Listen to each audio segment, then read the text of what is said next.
Okay, we are good to go.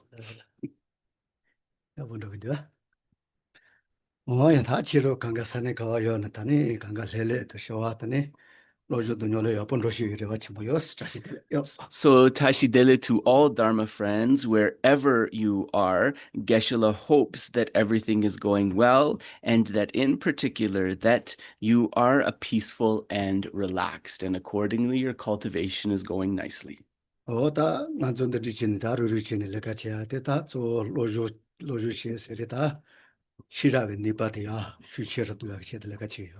And so, of course, one of the reasons that we are gathered together today to listen and to study is to be able to increase the wisdom, to be able to increase and improve the wisdom within us.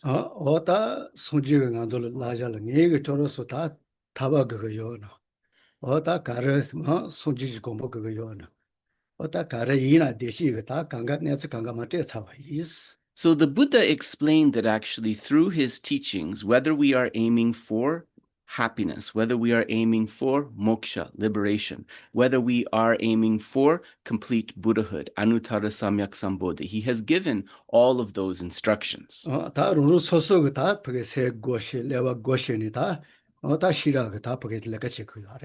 And so having received the instruction, then our task is to use them to open our mind, to activate our mind, and to bring forth that wisdom.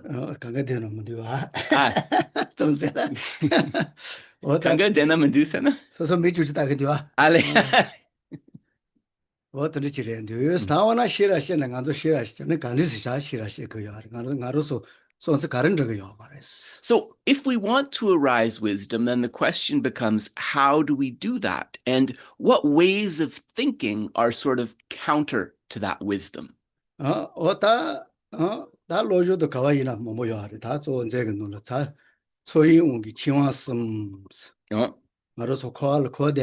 Yeah. And so one of the things that we can identify that is blocking wisdom, as it is explained in the Abhidharma Kosha, is the three types of feelings. The three types of feelings are one of the things that block wisdom.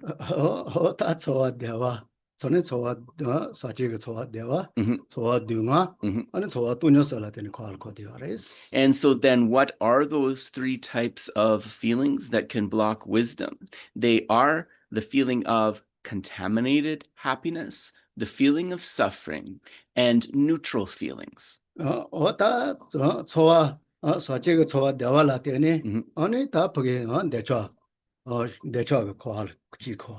So on the basis of the experiences we have with contaminated happiness, attachment arises, and that attachment is one of the things that keeps us circling within samsara.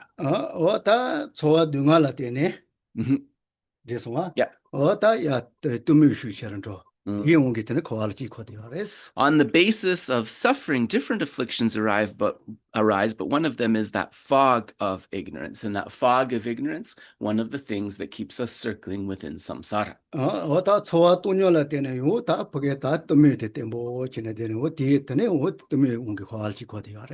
Niga timuk, dungel dang. Shedang lama song timuk laps. I got So Geshe said ignorance for neutral as well, and I said, but you said that it was ignorance for unpleasant feelings or for suffering, and Geshe said, yes, sorry. So unpleasant feelings or suffering give rise mainly to anger or aversion, which keep us circling within samsara. So correct that one. And then the last one, neutral feelings. They are connected with the fog of ignorance that keeps us within samsara. So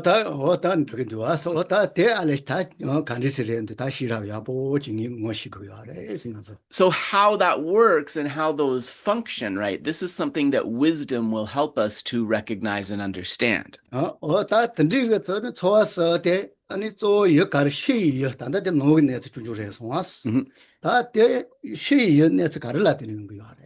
And so these three feelings that arise, right? We can understand that these three feelings are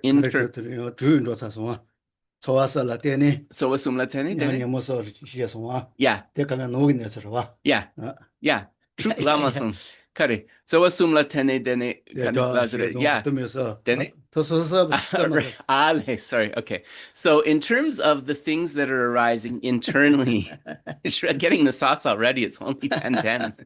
So in terms of the things that are arising internally, right, we have these three types of feelings, right? Pleasant, unpleasant, and neutral, or pleasurable feelings, suffering feelings, and neutral feelings. And these give rise to various afflictions. Specifically, we mentioned three: attachment, anger, and the fog of ignorance. So these internal things, what external objects do they arise in relation to? That's the next question.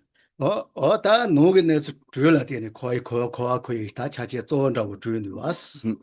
those 6 points, right, the three types of feelings and those three root afflictions, these are kind of the 6 main points that keep us rooted in this habit of circling within samsara.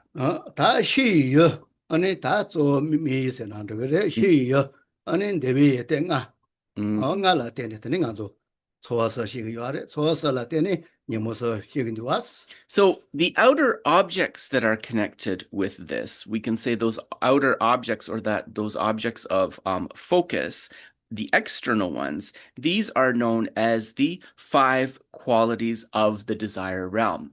Through experiencing 5 qualities of the desire realm, various feelings arise, and from those afflictions.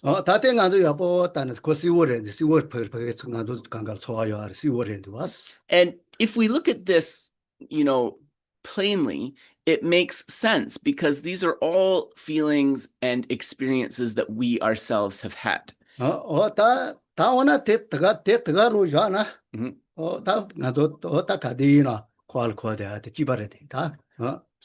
if this status quo remains the same, if we just have this understanding but do nothing about it, what will happen is that we will continue incessantly to circle within samsara.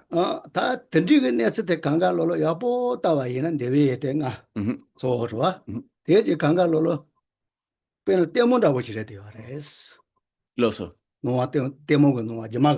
Yeah.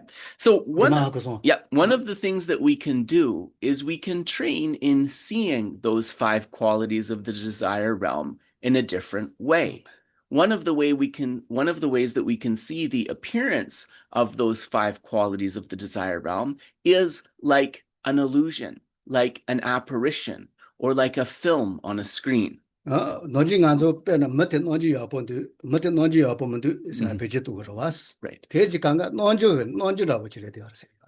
Namjur. Yeah. Dene? Yeah. Chine komasun. Jawa chikian komasun. Yes. Kare namjur.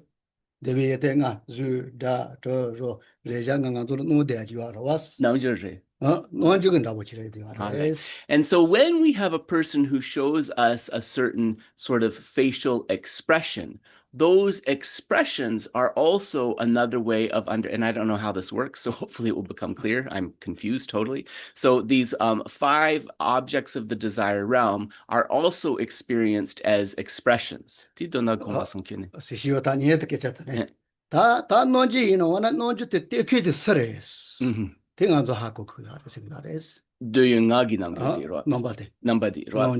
So who is behind these expressions that these 5 objects of the desire realm show? Who is behind those expressions?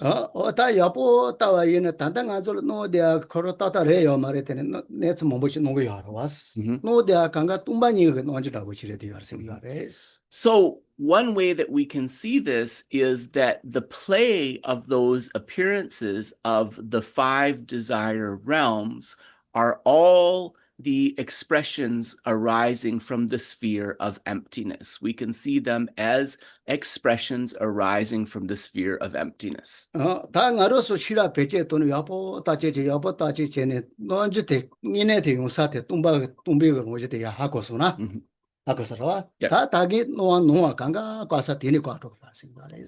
Nangwa koksa sana nangwa ngune yimpagi.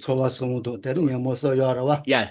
Okay. So if we can cultivate this understanding using wisdom, that all of these appearances that are arising are basically expressions arising from emptiness, the ground of reality. This can be a very powerful antidote to the feelings and the afflictions that arise in relation to them.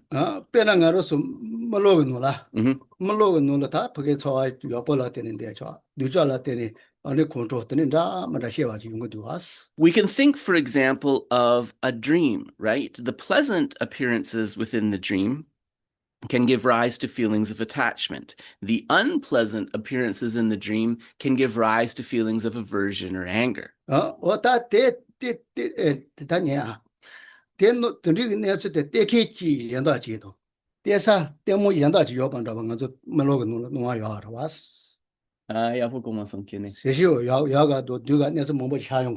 Tengen dankare? Temo sögen. Yeah.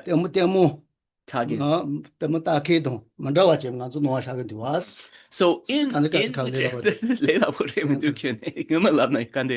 so if we are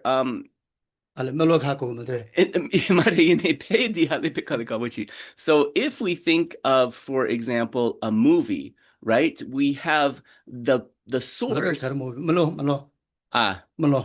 Okay, sorry. I'm sorry, guys. I'm really not understanding what he's saying. I have to check back. Okay.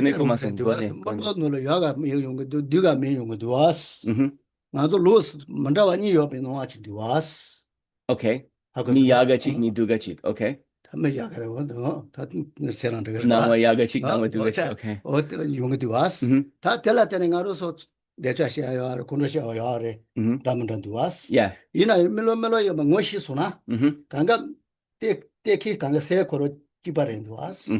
So in our dreams, we encounter various types of appearances or various types of beings, right? Those that are pleasant can give rise to attachment, and those that are unpleasant can give rise to aversion or other unpleasant feelings. But if we are able to recognize those appearances as being the apparition of a dream, then we will understand that it is actually the mind itself that is the source of those appearances, the mind itself that is creating those appearances.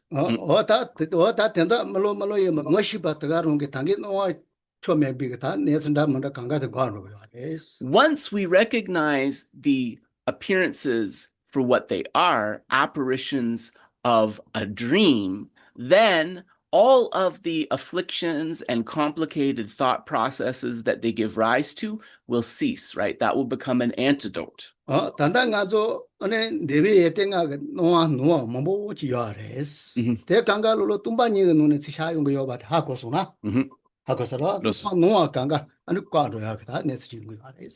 if we understand that these 5 objects of the desire realm and that their appearances are ultimately something that is arising from the sphere of emptiness, then this will stop the grasping at that appearance. So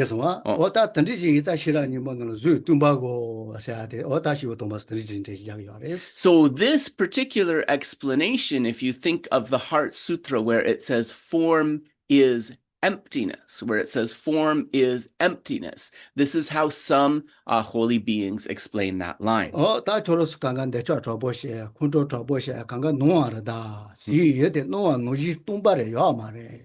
Your attachment, your anger, your aversion, these are all arising due to appearances, but those appearances do not exist in the way that they appear. That is what is being taught here. So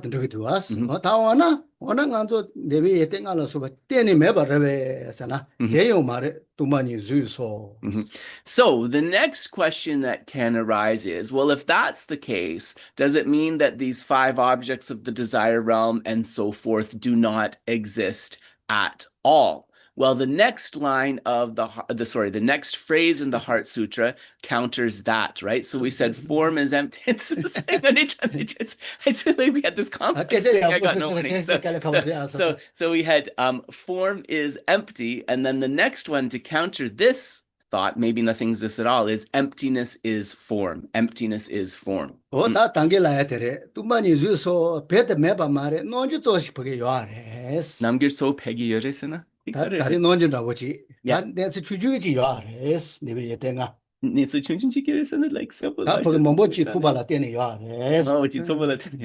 So emptiness. So emptiness is form is countering that there is not.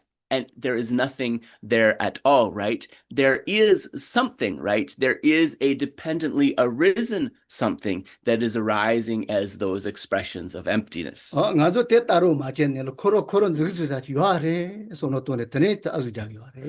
our mistake is not sort of looking more deeply. We just think that there's that pinpointable self-existent thing that's really there.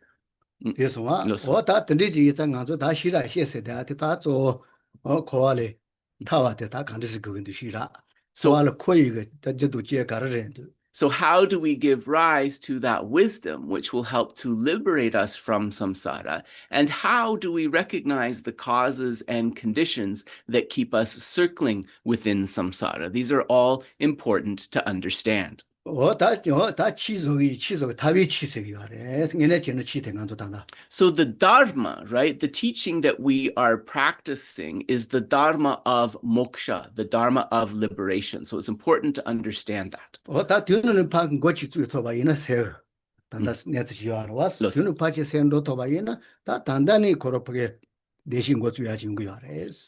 we can understand that, right, the purpose of the Dharma, then we can understand immediately that we are opening the path to happiness, that we are already doing that. So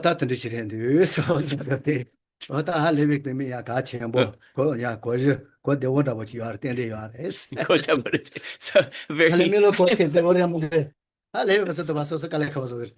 so a very important preliminary points into understanding the nature of all of that. So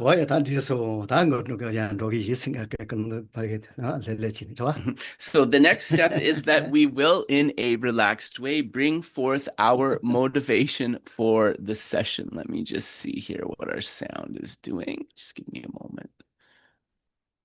Okay, good. So I'm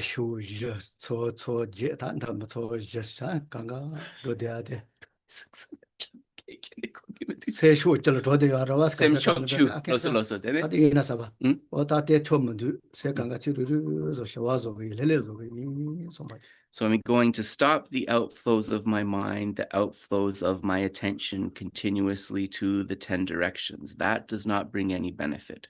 Through ceasing those outflows, I'm going to focus my mind.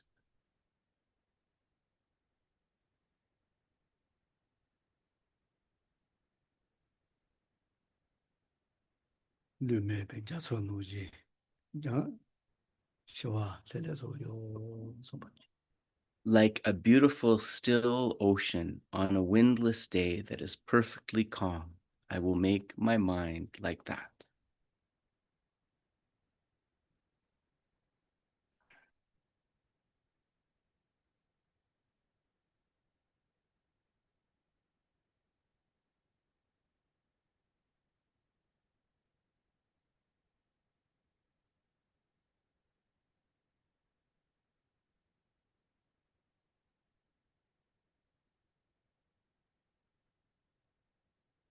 By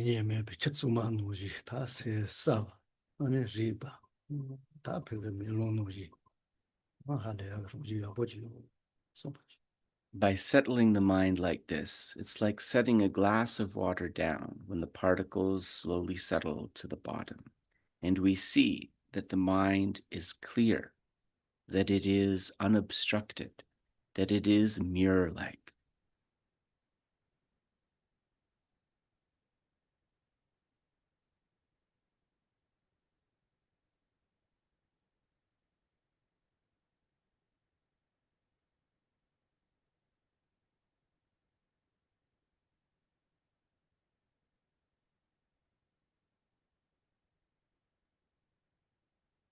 chitsuma yin kanga do to nya to shila so pa ka yo na me do la so pa tong to ga nu ji se koro nge ni ta no me no tsuma do kanga ri do cha to pa mu ji tsuma. So just like when the water is still and clear, we can see all of the beautiful coral, fish, and other creatures beneath the ocean. In the same way, when the mind is settled and clear, it can encompass all objects of knowledge, everything to be known.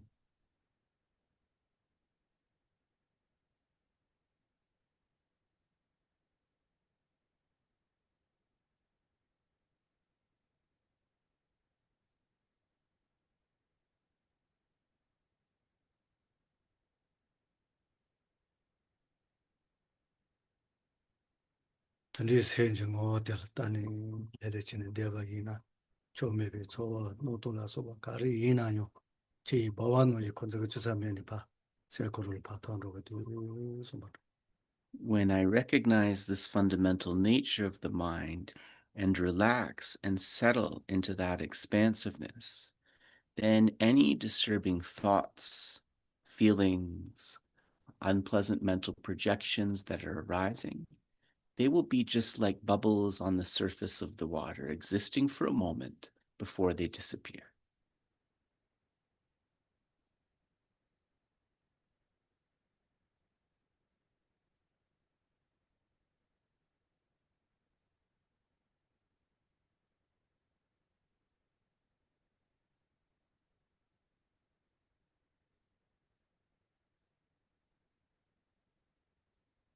Se ko ru tandi chin shi ra ga ta ba yin na ani ne se ra ba chi la yo tani e do ka do la so ba mo yo me pa no ka to ba no ji chi du so. When we use our wisdom to further explore the nature of this fundamental mind, we see that it has no particular shape, no particular color, and so forth. It is something that is very subtle but expansive.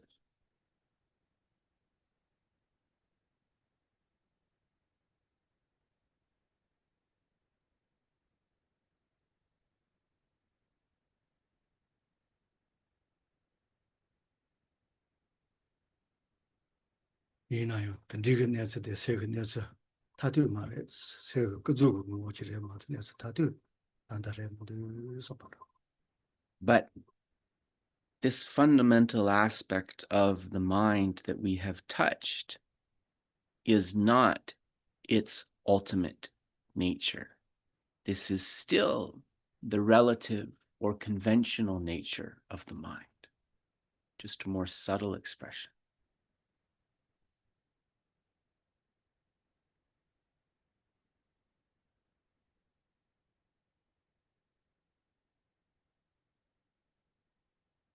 De zong ji tong yin na yo da du pa ge se ko ro zhe ge chu sa ji wa re so be song ba de mo ji wa ta de de yong ta du no de ga re so ba. And even though it is more subtle, because this aspect of the fundamental mind is still relative, we might still think that there is something truly existent there, something findable there. But this is not the case.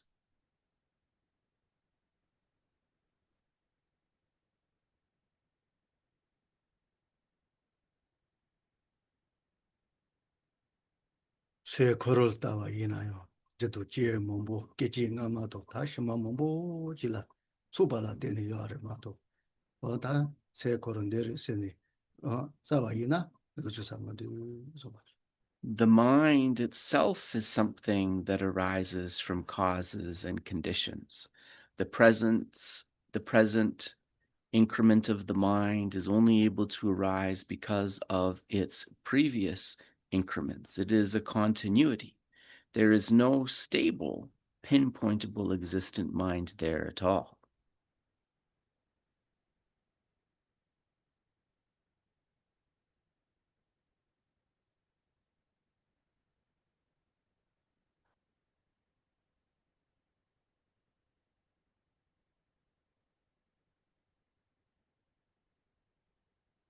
Tendri senjinese tadu de tene jirsi, shira roba yina, ane maripa kwa toya. Maripa kwa sona ta dende yala jini shamba, ajata ta chatsonga ko rungu me pangwa do ya nyasi. So what we need to do is to look further and with wisdom uncover the final mode of abiding of the mind, its ultimate nature.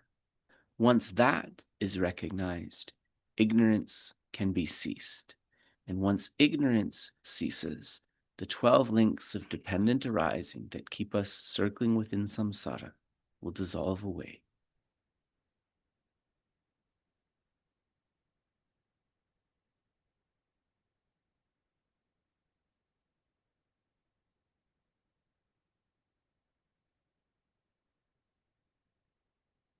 Tendri ge nesi chilando wa yina, ta nginen deba noji, dunga tende mepe deshi, ta tende yungare soma. Once we are able to recognize that, then we will truly be able to discover that lasting happiness that is completely untouched by suffering.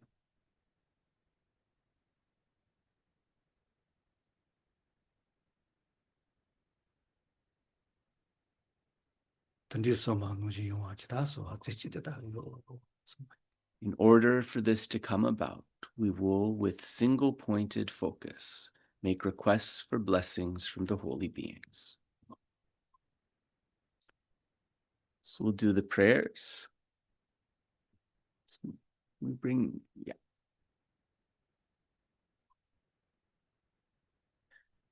Sorry, I just want to adjust the sense. Tato maga. Tato Magasana. Te ale vilele te samaga. Oh, Geshe said, don't do it too slowly. Okay, so we're going to do the prayers quickly. He's full of energy today. All right, Jing Jing. Okay, yeah. So, yes, that's where we are. Okay, I was too fast.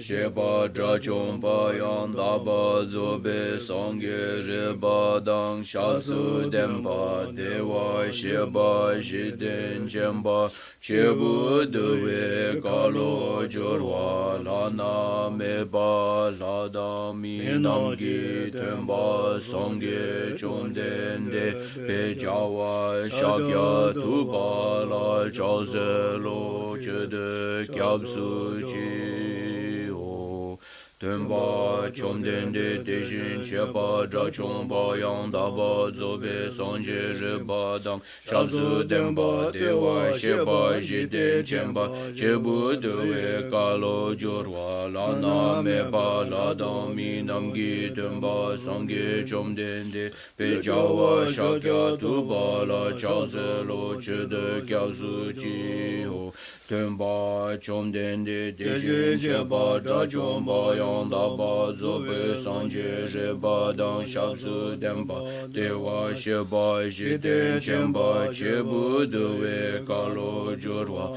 lana mepa ladang minamgi tenpa sangye chomdende pejawa shakya tupa la chase lo chede kyabsu chi ho Saji beke joje medo chan rira lingji nidi gyamba di Sangye jindo mede bowa gi joku nanda jinla chepa sho Idam guru ratna mendala kam niryata yami Refuge and bodhicitta Chedam sogi chenam la Jangchu bardu dani kyabsu chi Dagi chenyen gibe sunam gi Jola penchi sangye joba sho Chedam sogi chenam la Jangchu bardu dani kyabsu chi Dagi chenyen gibe sunam gi Jola penchi sangye joba sho Chedam sogi chenam la Jangchu bardu dani kyabsu chi Dagi chenyen gibe sunam gi Jola penchir sangye joba sho Oya, ta 다 게이세 또 첨부 자 첨부지 다 보게 생활 다 보게 시거야 이제 뒤에도 당간도 레르지 예서 맞지라고 그러기. So based upon this fundamental nature of the mind, then we want to bring forth a powerfully wholesome, a powerfully virtuous state. So let us do that. 다 레레 지네 대주스라 고스기. So just take a moment to relax and we will bring forth this mind. 리셔와 셀레레 그치에다 다 보게 중앙지 자녀 레레조요 소모도. To have a body that is at ease and a mind that is peaceful, we will focus and bring the four elements within us into balance.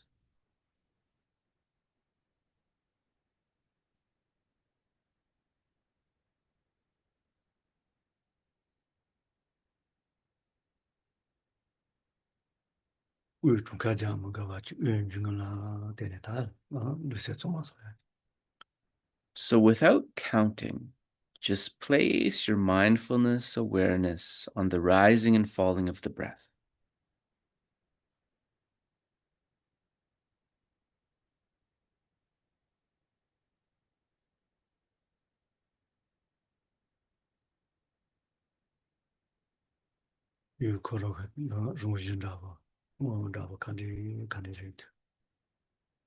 What is the nature or the feeling of that breath as it rises and falls?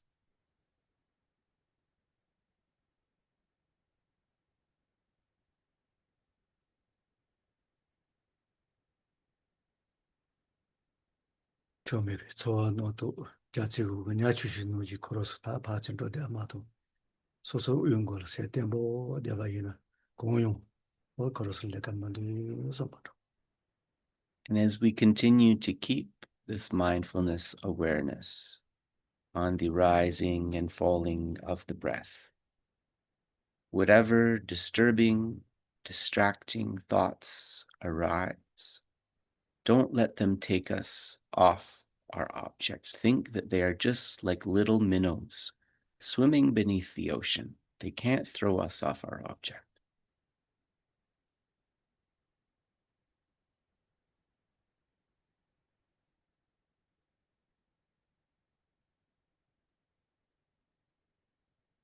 레레 지네 테마송 파동이 깔다 내데 디저 요소 주바다 류도는도 파도고요. 실렘베 깔다 소지소지 선바서 실라 실레요 소베토니 테마송.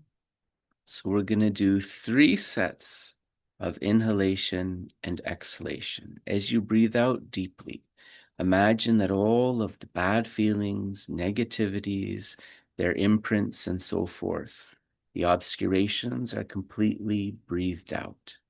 As you breathe in, imagine that you receive the blessings of the Buddhas and the Bodhisattvas, all of the holy beings. So if you like, as you exhale, you can exhale out the right nostril and inhale via the left nostril. You can try like that.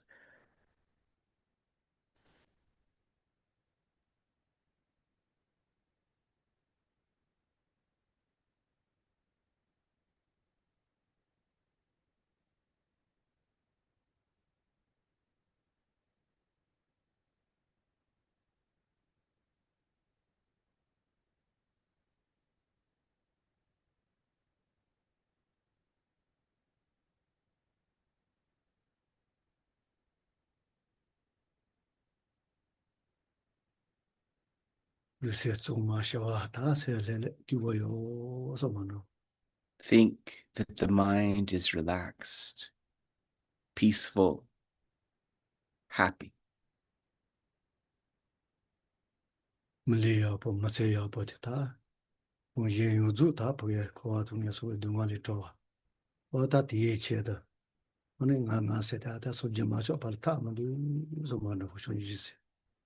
So with this human rebirth, this human body and intelligence, think, I want to lead not only myself, but all other sentient beings to a state free from the general sufferings of samsara and the sufferings of the lower realms in particular, and to lead them to the state of happiness. Currently, I am not able to do this. Only through achieving Buddhahood, enlightenment for their sake, will I be able to do that.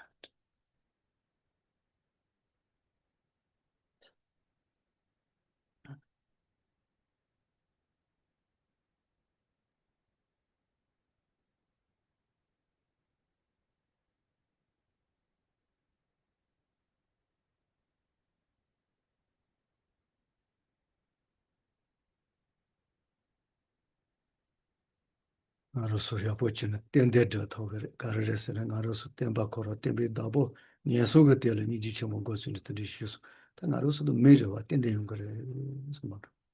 We can definitely bring forth this mind of bodhicitta if we try, because our teacher, Buddha Shakyamuni, it is said that he was able to first arise great compassion while in the hell realm. So we are certainly capable.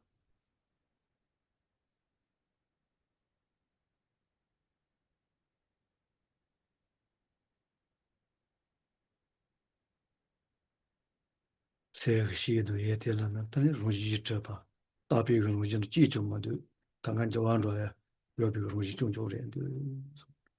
The qualities and the faults, both of those within our mind, there's not a single one that is naturally existent, that exists inherently. Therefore, our mind is changeable.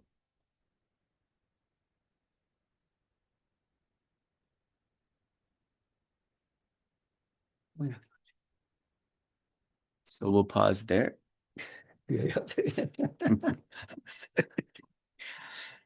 Oh yeah, that is that galon ta nganzo sunji koro noji jizi drama koro noji ta nganzo ngasel ta de jwa de ya. O ta ya ta sunji ta ni wo zo ku ya res. So then our task here, right, is to think of the enlightenment that Buddha Shakyamuni achieved, to think of the enlightenment that Tara achieved, and to take that we call the I or the self and draw it closer to the same enlightenment they experienced. O ta ngine zo na ta so ngine pgen de ba noji deshi se da ngo zu ri ni zemu ze wa noji ngine zo na deshi res. Deshi no do ya res kan zo. And as we do that, right, this is like a beautiful game that brings joy. We are already setting out on a path to real happiness.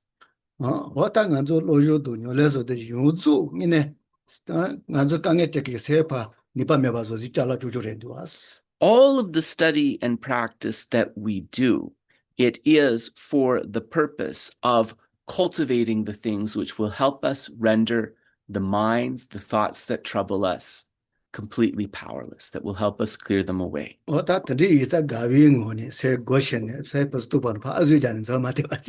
So when you are hearing the teaching, if you're experiencing narrow-mindedness, you need to push that narrow-mindedness away. That is so, so important, because when we practice and hear the teachings, we need to do so with the mind of joy. This is indispensable. And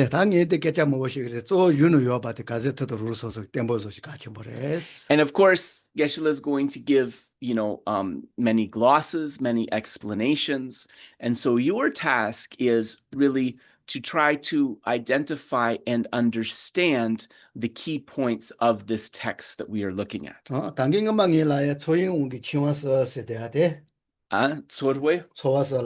Yeah.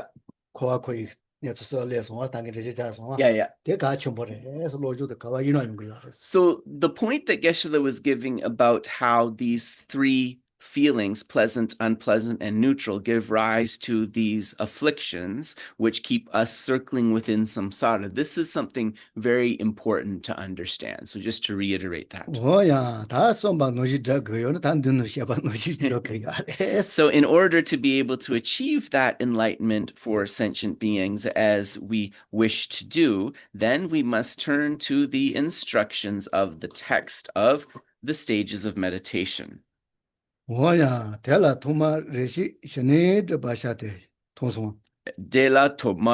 yep. So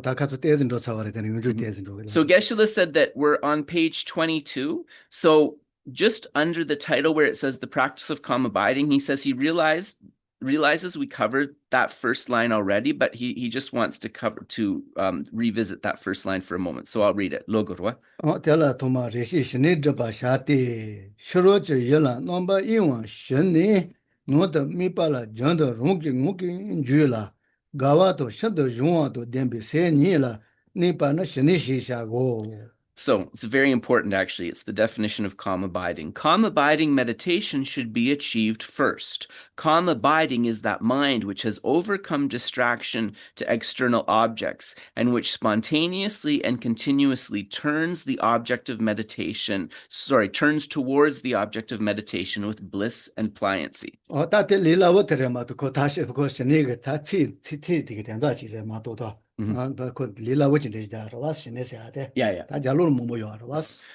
Geshe said that here actually the definition that's being given for calm abiding is being given in a way that is easy for us to understand. But what we need to know is that to bring forth that calm abiding as described here, there's many other factors in the background that need to be in place. So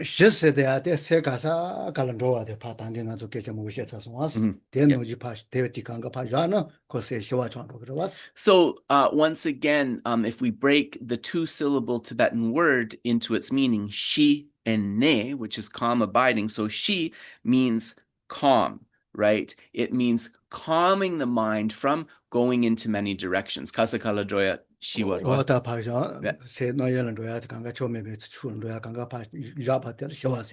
So calm here is really calm because the mind is not going all over the place. Calm because the mind is not traveling to every single object of distraction. So that's what the shi in shine means. Ne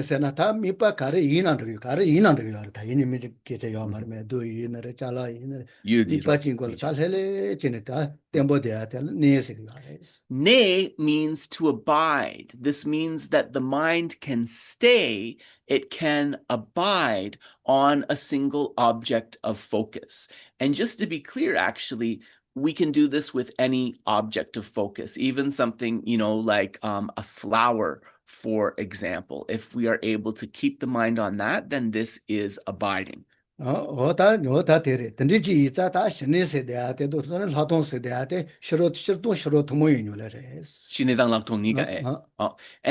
so we can understand that in sort of the early stages that calm abiding, right, śamatha, and special insight, vipaśyanā, also are practiced in non-Buddhist traditions as well. Jinlap ni sana? Shinat latong. Labasum dang shilak ni. Right. So when we speak about the three trainings, ethics, concentration, and wisdom, when we speak about śamatha and vipaśyanā, calm abiding and special insight, when we speak about the 5 types of clairvoyance, these are all practices that are not found only in Buddhism, but also in other dharmic traditions.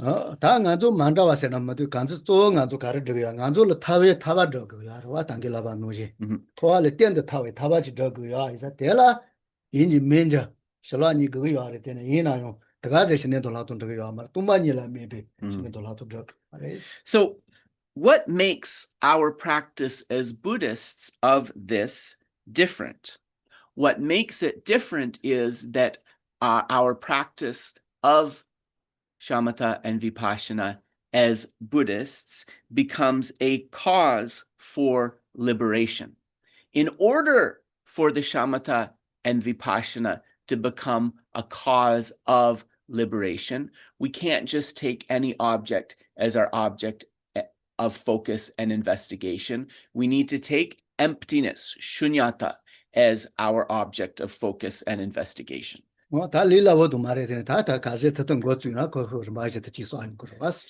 that is not easy. Just to be clear, that is not easy. But what we want to do is to try, right, as we bring forth śamatha and the insight, the special insight, vipaśyanā arising from that, we want to try to use that to explore emptiness. Yeah.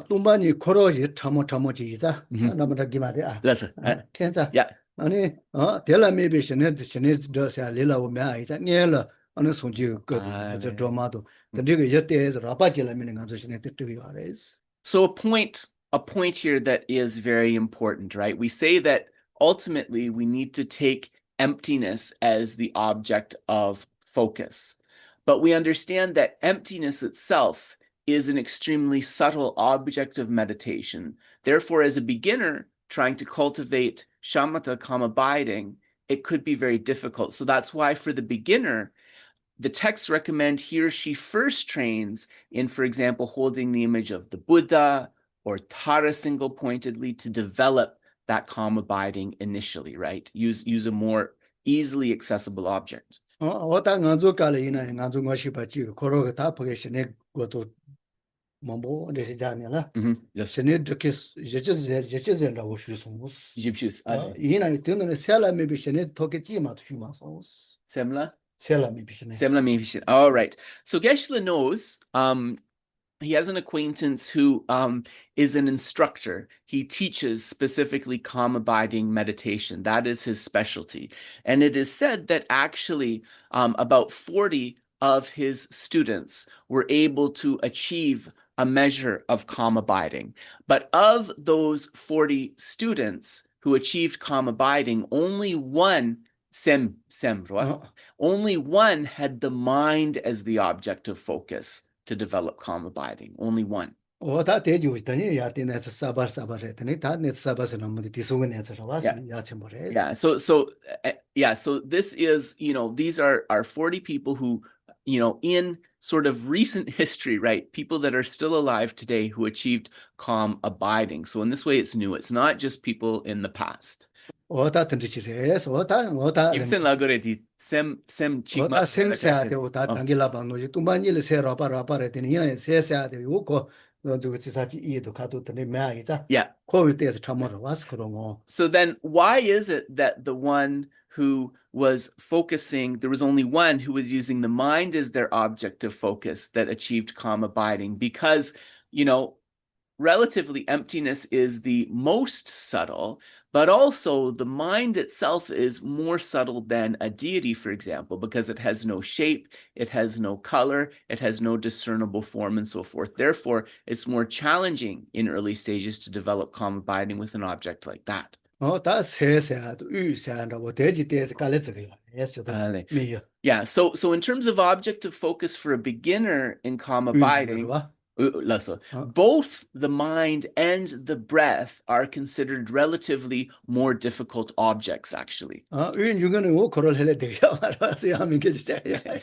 why is that the case with the breath? It's because the breath is changing from moment to moment, right? And because it's changing from moment to moment, harder to stay on that single pointedly. So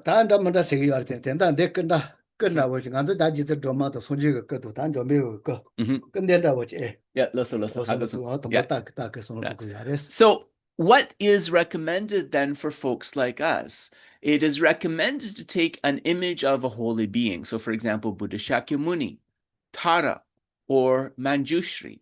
And we visualize that as our object of focus. And the size of the visualization, so you probably saw Geshe holding up his thumb. This is the reason. It wasn't a 2 thumbs up. The size of the visualization should be of the top part of your thumb, the top part of the thumb. And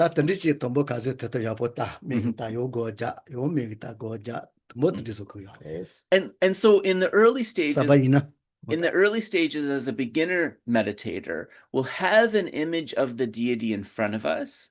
We will open our eyes, familiarize ourselves with the image, then go back into meditation. Then we can glance at the image again if we start to lose it, and then go back into meditation. This is how we cultivate in the beginning.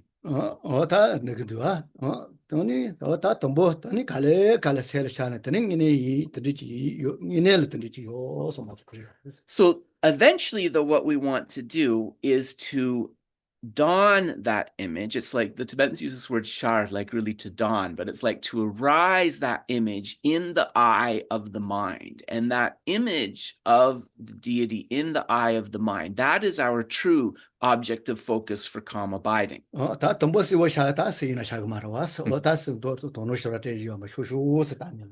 So Another thing, nobody or very few are going to be able to see the deity within the mind's eye clearly right from the beginning.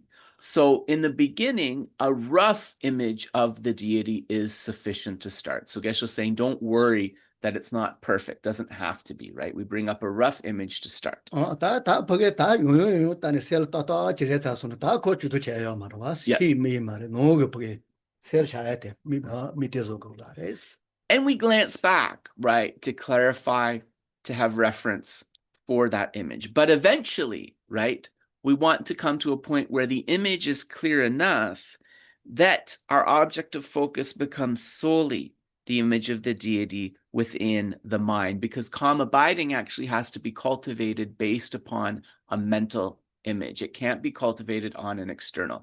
Shinesere di nangi sem nangulagi la teneyongore bado chilulagi. Yeah, so you cannot cultivate calm abiding with objects of the sense consciousnesses like the eye sense, right? It has to be cultivated within the mental consciousness. Yeah.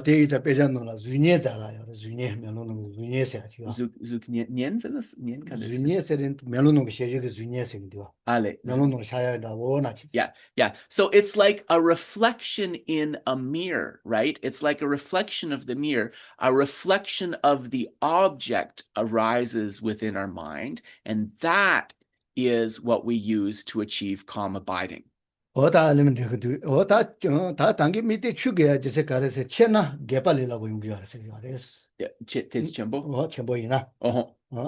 Gepa. Chechana. Chingwadang gepa. Chingwasan nikuya dabodero. Yeah. Tene? Seno. Mite chesuna. Chechana. Ale. The reason that we want to visualize the image a little bit smaller is that it is said that if the mental image is too big, this can give rise to mental excitement. Right.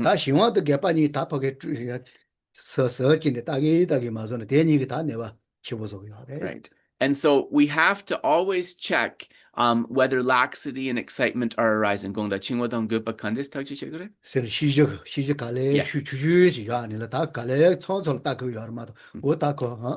so that laxity or excitement can be identified through a mental quality of introspection. But the trick is that we don't want to do too much introspection, because that will also take us off our object. The introspection needs to be just right. Soba.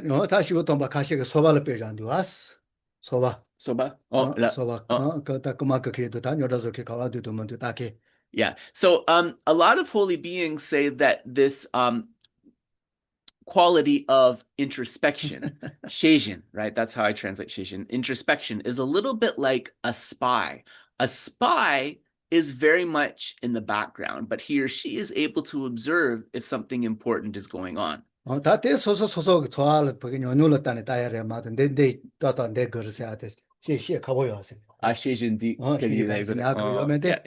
So when introspection should be applied and when introspection should not is something that you can't say as a rule, or you can't say in a text. The amount of introspection that needs to be brought forth depends upon the individual meditator. So you will only discover it through your own experience. Yeah.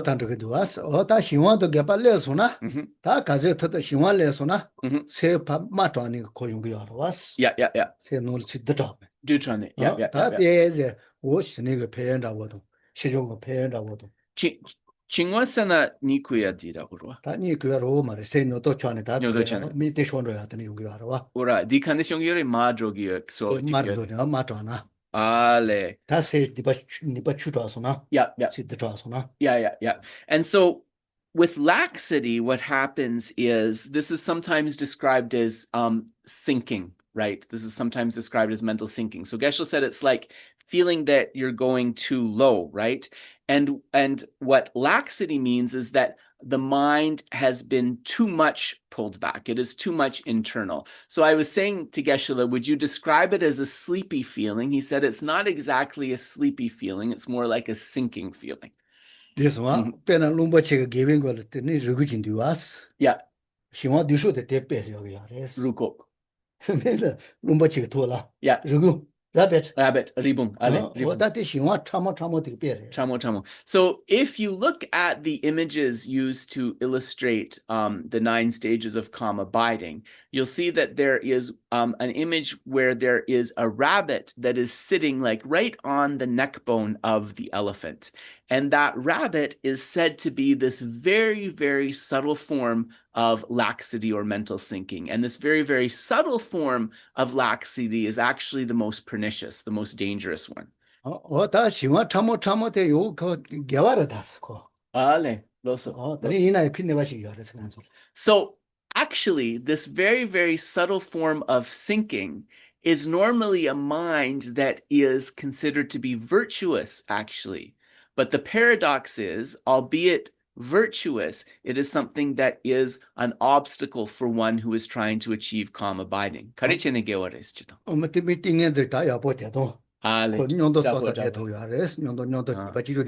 asking Geshe, why is this considered a virtuous mind? And Geshe's answer was that because this extremely subtle type of laxity can abide together with single-pointed concentration, it's often an accompanying factor of single-pointed concentration. Oh.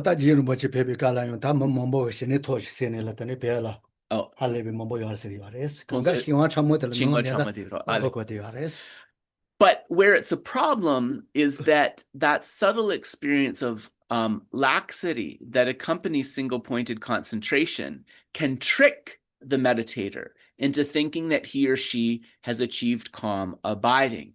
And this is a critique that Lama Tsongkhapa himself made of many meditators in Tibet at the time, that they were thinking that they had achieved calm abiding, but they were actually experiencing this subtle type of laxity that co-abides with concentration.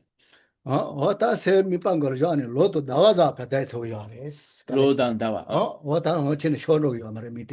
this extremely subtle laxity, the type of concentration that it accompanies, is a very stable type of concentration that can remain on an object for months and years. But the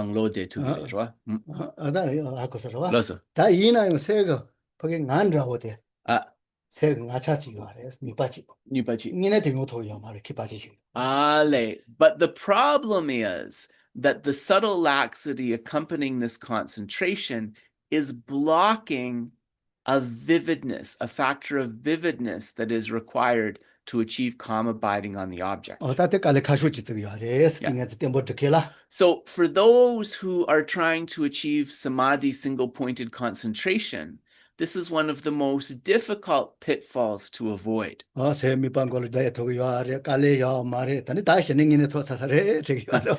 they think, right, because you do have a high level of concentration together with this laxity, you think, okay, I've got the object, I'm able to hold it in my mind, I can hold it in my mind for a super long time, so I must have achieved calm abiding, right? It's understandable why they would make that mistake. So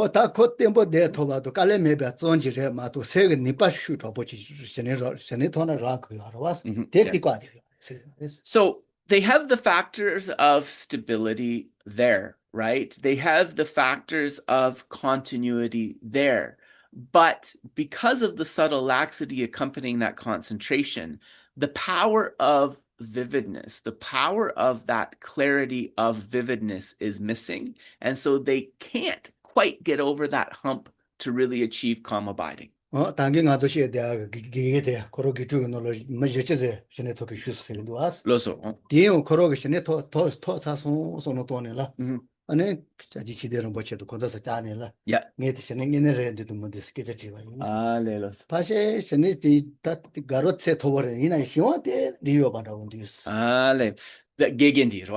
So if you remember that Geshe told you about this acquaintance of his who's the teacher of those 40 people who were said to achieve calm abiding. So when before he was teaching this, when he was practicing meditation, he came to a point where he thought that he had achieved calm abiding, but he had a little bit of a doubt. So he approached the great master Kyabje Chuden Rinpoche, who was still alive at that time, and asked him if he had really achieved calm abiding. And Rinpoche told him that It was very close to calm abiding, but there was a tiny aspect of this laxity or sinking. tani yunjo pinzwa goji jagari, ngine mandawa shusong, And from that advice, he tweaked his meditation just a little bit, and he noticed a huge difference in that factor of concentration. So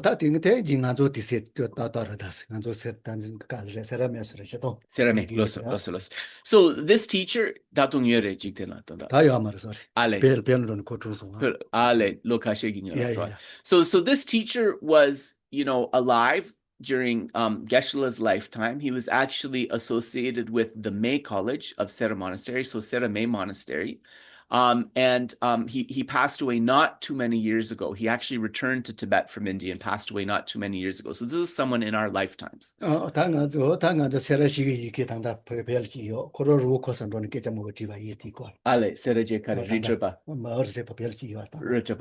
Geshe-la said that sort of continuing his lineage is a monk of Sera-je, who received the instruction from him and also went to Tibet and has continued to propagate it after the passing of the other.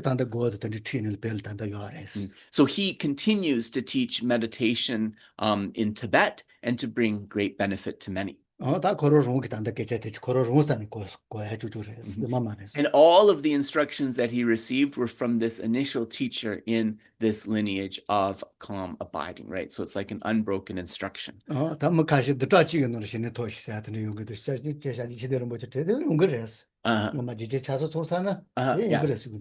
so one of the questions that the master asked Chuden Rinpoche was, in the text it says that one can achieve calm abiding in as little as 1 week. Is it true that calm abiding is possible in 1 week? And Chuden Rinpoche said, if one has all of the conditions and the factors required available, then yes, it is possible within 1 week. Yeah. So these are all nice things to hear, right? Hopefully this is encouraging. Yeah.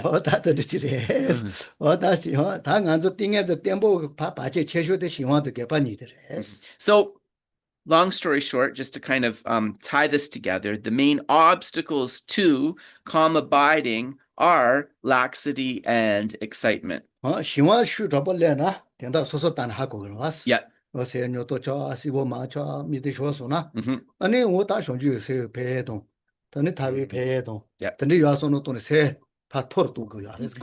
So for the meditator, right, when we are experiencing this laxity, right, the coarser form we will become aware of, right, because we'll feel like sort of unmotivated, or there's a feeling of sinking or boredom.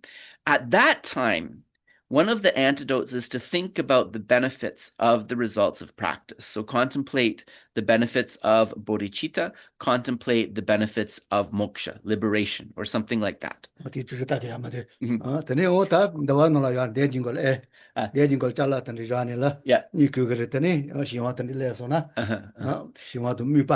Mupa, right. And so then this laxity and that fogginess are also spoken about in the Vinaya, in the text on discipline. And there it says you can put like an object inside your ear, and if you get a coarser laxity and you start to nod off, right, that object will fall down, and this will let you know. So there are many different methods to counter laxity, and we can see which works best for us. So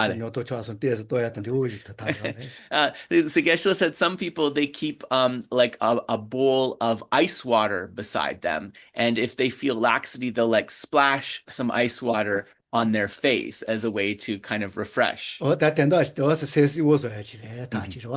what we need is a method, right, to counter laxity, a method that brings forth clarity in the mind.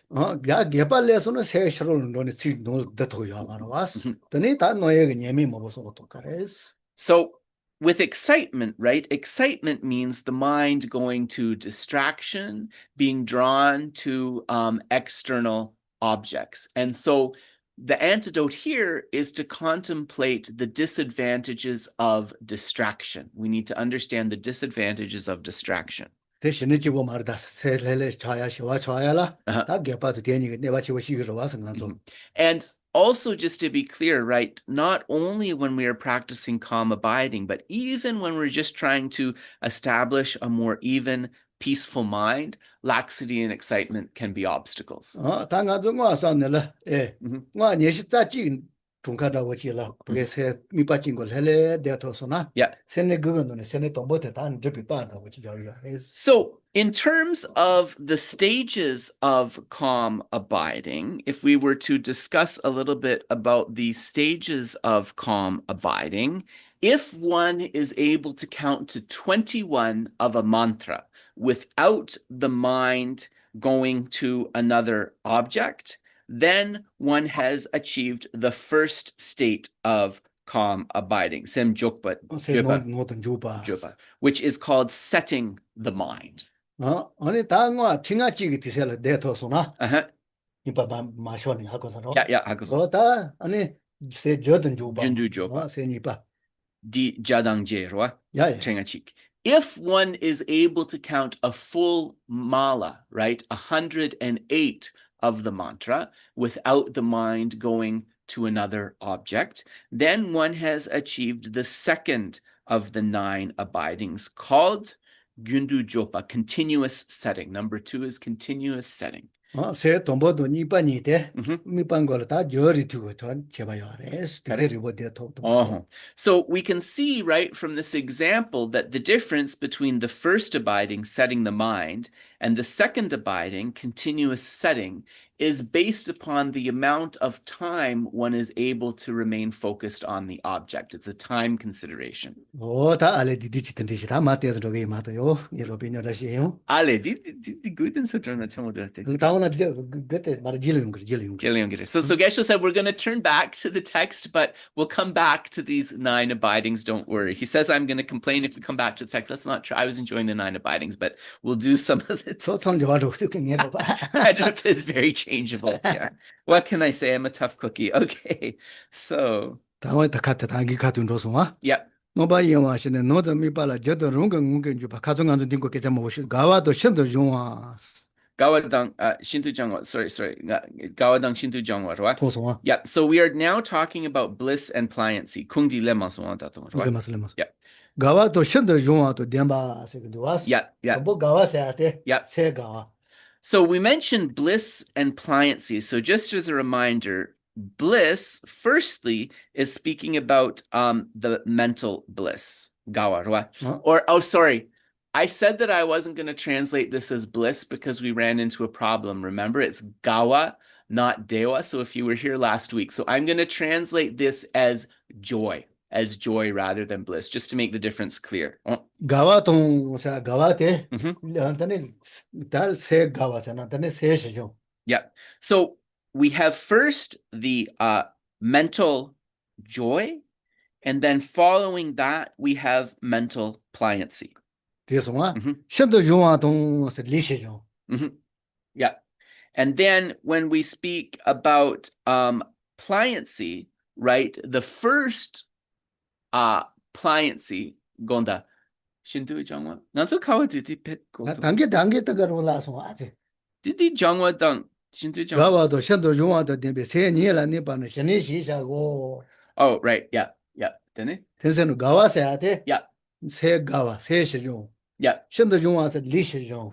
Oh, right. Okay. Yeah. Well, no. So sorry. The translation is not reflecting. That's the problem. The translation's not reflecting the Tibetan. So there is Gawa Dang Shintu Jangwa. So so the Gawa is the joy, and the Shintu Jangwa is the pliancy. So the joy arises in the mind. Tambo semdi Gawa dene dela tene lugi Shintu Jangwa.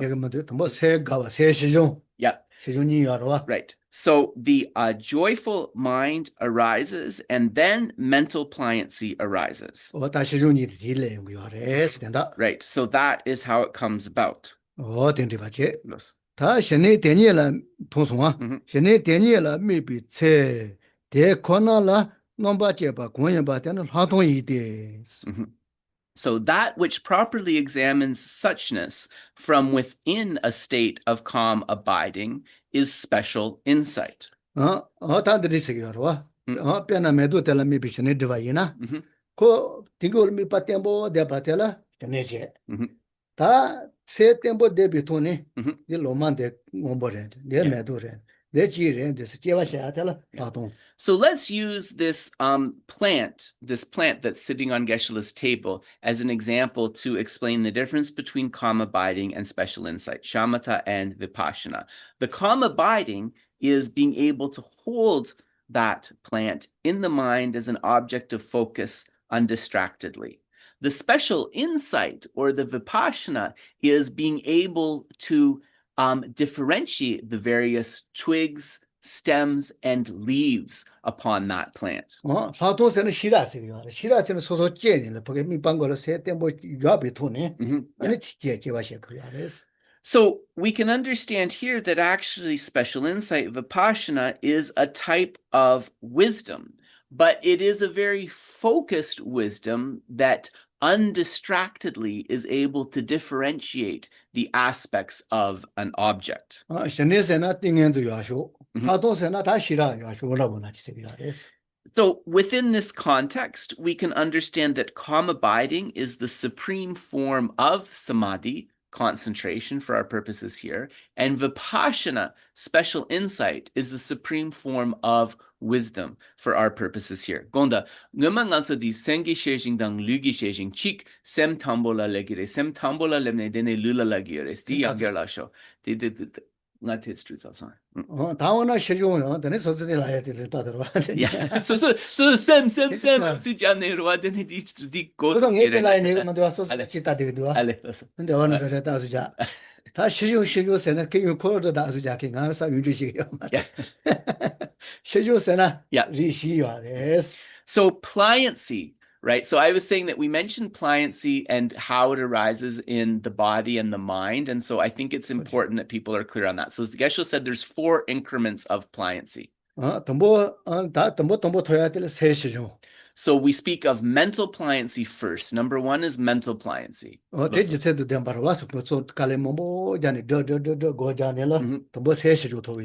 that makes sense because the mind is the main thing that is meditating, and putting all of that effort, it makes sense that the first result is experienced in the mind. So that is mental pliancy.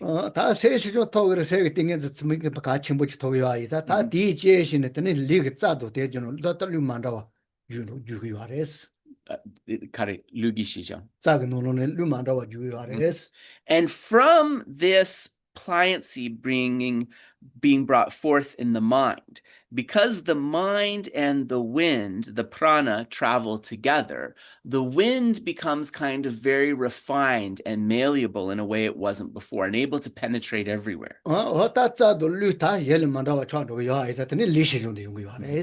And because this prana wind is moving through the energy channels unencumbered, different than before, then the physical pliancy is the next thing that's achieved. Number 2. So mental pliancy, then physical pliancy. Yeah. So we talked about the 2 types of pliancy. Now we're going to talk about the joy of pliancy, the 2 types of joy of pliancy.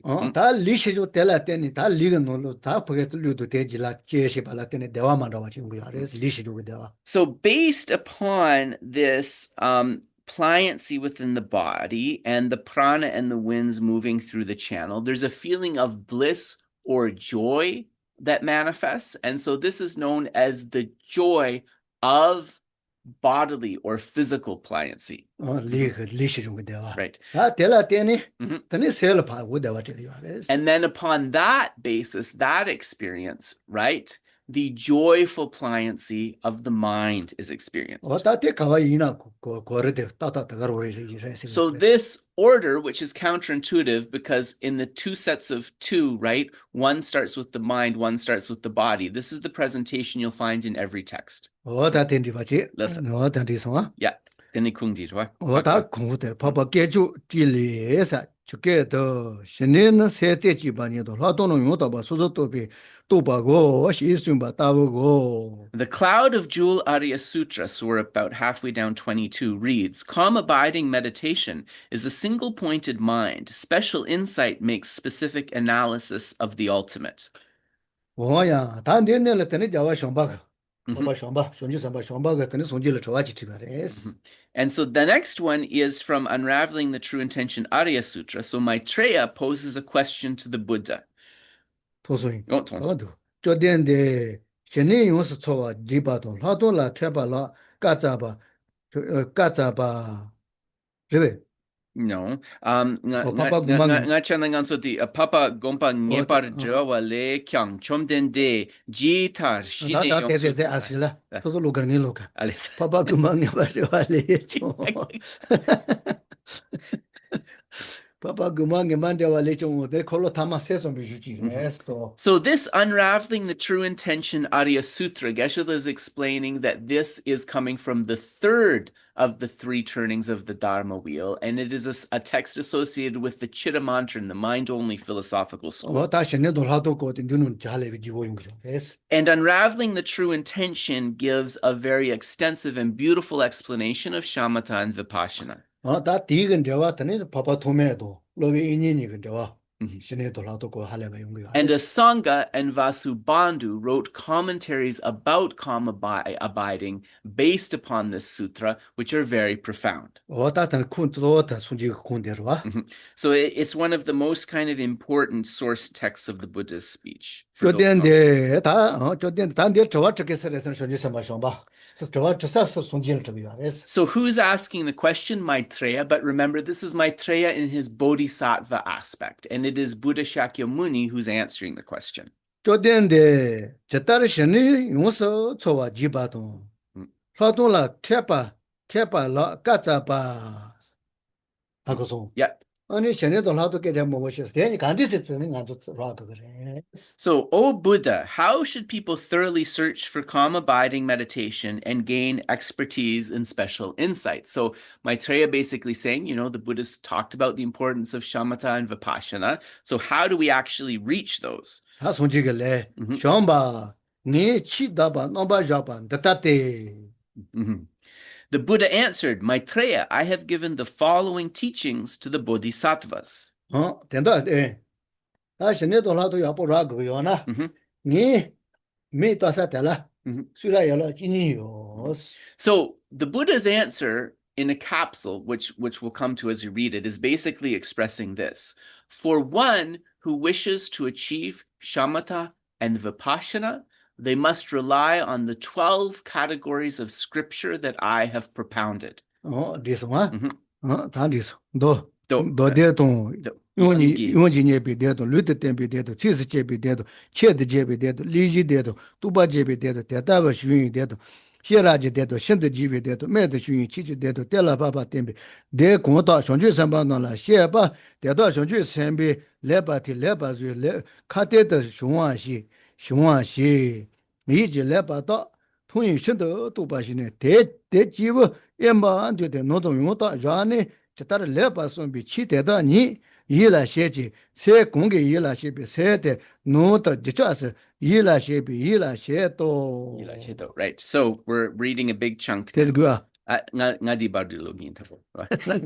So the Buddha answered, Maitreya, I have given the following teachings to the bodhisattvas: sutras, melodious praises, prophetic teachings, verses, specific instructions, advice from specific experiences, expression of realization, legends, birth tales, extensive teachings, marvelous teachings, established doctrine, and instructions. Bodhisattvas should properly listen to these teachings, remember them, train in verbal recitation, and examine them mentally. With perfect comprehension, they should go alone to remote areas, reflect on these teachings, and continue to focus their minds upon them. They should focus mentally only on those topics that they have reflected about and maintain this continuously. This is called yila chepa, mental engagement.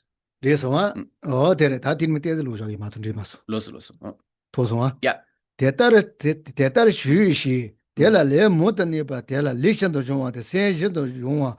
주원 공연 때는 신이 시샤 때 대단한 현재 선바 신의 용서 초와셔봐 이노 When the mind has been repeatedly engaged in this way and physical and mental pliancy have been achieved, that mind is called calm abiding. This is how bodhisattvas properly seek the calm abiding mind. 그건도와 당에 알레 두두 대대도 뭐다 먹으라 메스 네 수라야라 자 손지가 친요조데 수라야라 찐이는 거고요. Yeah. 디디잖아. Then it inso lapa sumla rogare. 어쨌든 맞아. 디디잖아 수라야라 찐이는 거그래. Yeah. So all of the Buddha's teachings can fit into the 12 categories of scripture as described here. 그래서 라바선 로그래 가디라서. Sorry. 라바서 라마서. 라바서. Denesum. Yeah. 근데 디디조인 대서 요조데 라바 데네서는 로그래. And as was previously mentioned, all those 12 categories can fit into what? The Tripitaka, right? The 3 baskets. 다 디디조도 됐던데. So all of the Buddha's teachings, in their vast expression, there's 12 categories, and we can distill that down to 3. 다 된다 손지가 단다 레데 누두데 레 디디지 마디와 말해. 손지 선바 쇼amba. Yeah. 네 수라야라 찐이거는 손지 선바솔라 신내도 하도 녀레셔도 시에요. Right. So the Buddha is saying to Maitreya, who posed this question, right? For bodhisattvas who wish to achieve calm abiding, all of the instructions can be found in these 12 categories of scripture. In other words, they're already given. Yeah.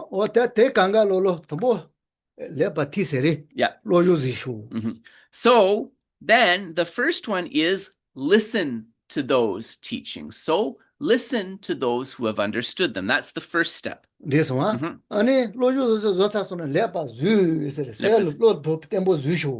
Remember their contents. And actually, the Tibetan is legpar zung, which is kind of excellently guard. That means to excellently guard against forgetting. So remember the instructions.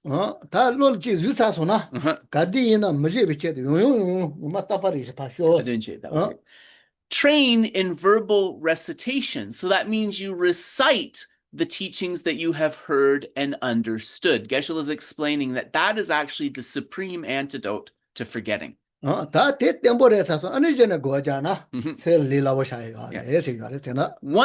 you have it that firm in your mind that you can recite it, the next step, thoroughly examining them mentally, in other words, meditating according to them, is going to be a lot easier. Yeah. So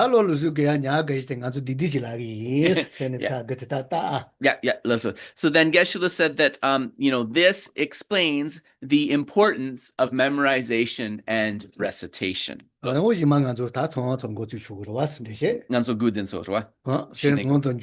Yeah. Jordan Juba, Leden Juba, Yawan Juba, Shawa Sheba, Nomba Shawa Sheba, Zejidan Juba, Nomban Juba. So Geshe is reading out now the 9 levels of the 9 mental abiding. So you get the idea here, right? He wants you to memorize this after the speech. So number 1, setting the mind. Number 2, continuous setting. Number 3, resetting. Number 4, close setting. Number 5, disciplining. Number 6, pacifying. Number 7, thoroughly pacifying. Number 8, making pointed. And number 9, setting in equipoise. I'll read through those again. Setting the mind, continuous setting, resetting, close setting, disciplining, pacifying, thoroughly pacifying, making pointed, and setting in equipoise.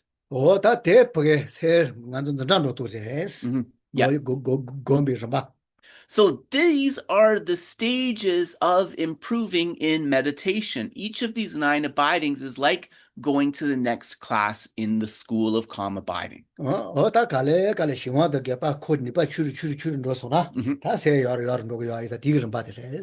you move class through class, laxity and excitement are becoming more and more and more and more minute until you can get rid of them completely. So that's how the progression works. So these 9 are something, and if you look up the 9 mental abidings, everybody online, don't worry, they're widely available. So these 9 are something that we really need to understand and comprehend. So what are the obstacles to achieving these 9 levels of abiding? The obstacles are given as the nyepa nga, the 5 faults. 어따 땡 안조 바치 시키더레스. And so these are the obstacles to achieving calm abiding. 다 돈보들러 레로. Just okay. The first is laziness. 어네 동아 제바. The second, forgetting the instructions. 시게 슈와. The third, laxity and excitement. 시게 슈이데 냠보 마셰바. The fourth, non-application of the antidote. So Geshe is glossing that as specifically the antidote to laxity and excitement. 시게 메비칼 냠보 셰바. And the fifth is over-application of the antidote.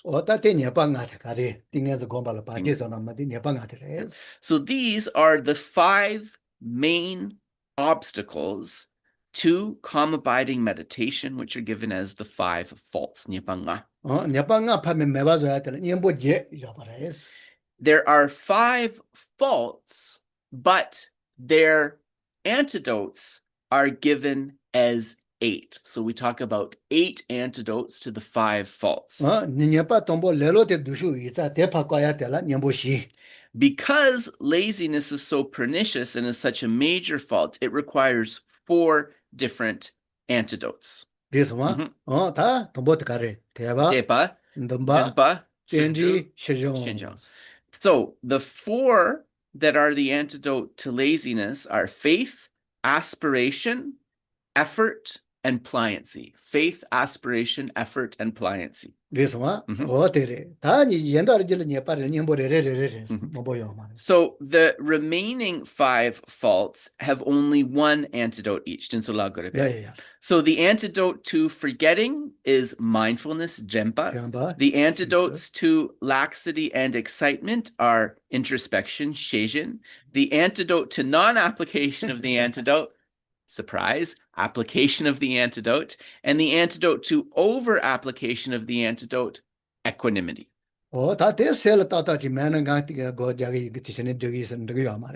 So if you don't have this framework in your mind, saying that I'm meditating on calm abiding kind of becomes meaningless, right? You really need this framework in your mind for calm abiding meditation. So Geshe-la's request to you is please learn this one. Please learn this one and keep it in your mind. And so, we'll leave it there for now. So it'll be a few months before we get back to this. But anyways, we will come back to this again when we come back to this text. Yeah, Tajaini. Yeah.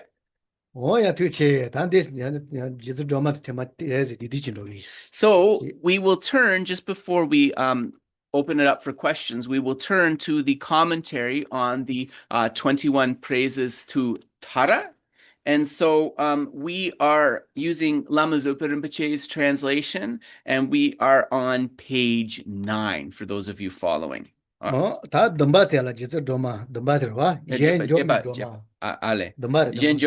sorry. So we are on page 8. Sorry, the bottom of page 8. So this Tara, so it's the bottom verse on page 8. So the Tara associated with this verse is Yen Jumpe Drulma, the Tara destroying adversaries. Tara destroying adversaries. And Hamakoti Mala. Yeah.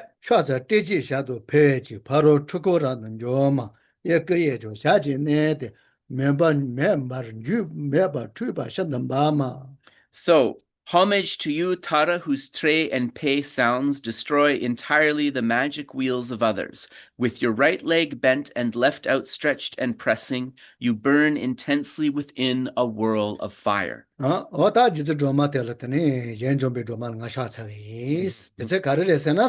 why do we prostrate to Tara destroying adversaries? These are the reasons.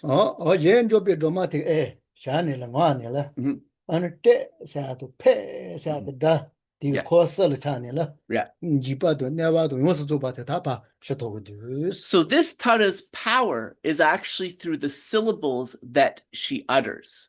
So when she says pe and tre, right? When she says pe and tre, this is able to completely clear away all obstacles, interferences, hinders, and so forth within the three realms. ngama Mhm. never jagger matel never she's a chalot and pugajana. Yeah. Tell what and Damanos was Ale.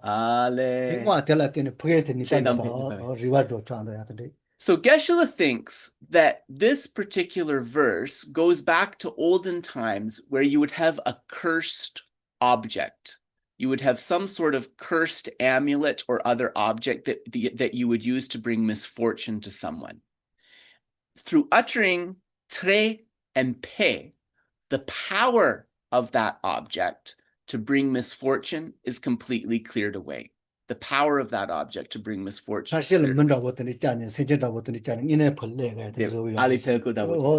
Yeah. So Geshe said that, sometimes these objects that bring misfortune, they would be like a doll, like a small doll, or in the shape of a human being or something like this. And they would be used to kind of cause obstacles or bring misfortune to someone. So these two syllables render those powerless. Yep.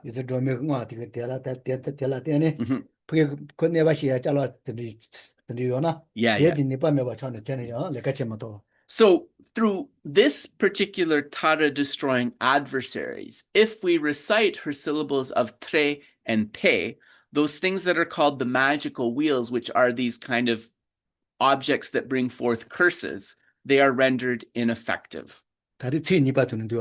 Listen. True. So the magical wheel, Geshe is saying, is describing these kind of effigies that bring misfortune, objects that bring forth curses. Yeah.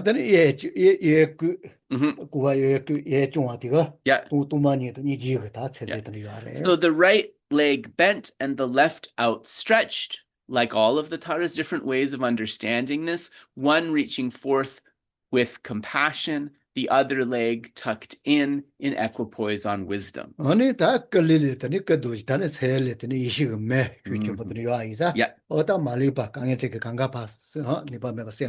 And burning intensely within the whirl of fire, right? This is the fire, which is the physical expression of wisdom. It is able to burn through all ignorance and confusion.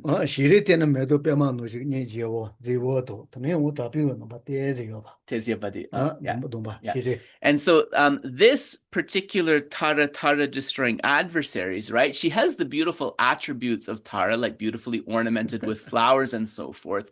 But it's said that her face looks kind of stern, like she's kind of annoyed at you. She has a slightly wrathful face. So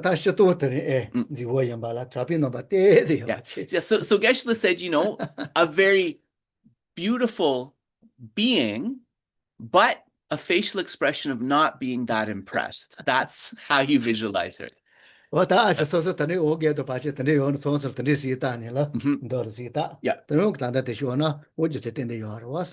said that when you're experiencing obstacles and difficulties, right, you can recite this particular shloka, right, this verse to this Tara, and visualize her as a way to counter those obstacles. And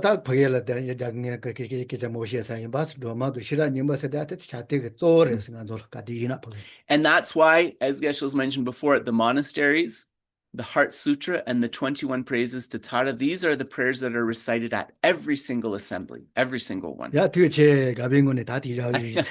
So we will end with this wrathful Tara. And just as a reminder, when we start with words of my perfect teacher, the side topic will be these 21 Taras. So we'll continue with that in January. So we are ending here with the Tara destroying adversaries. And yes.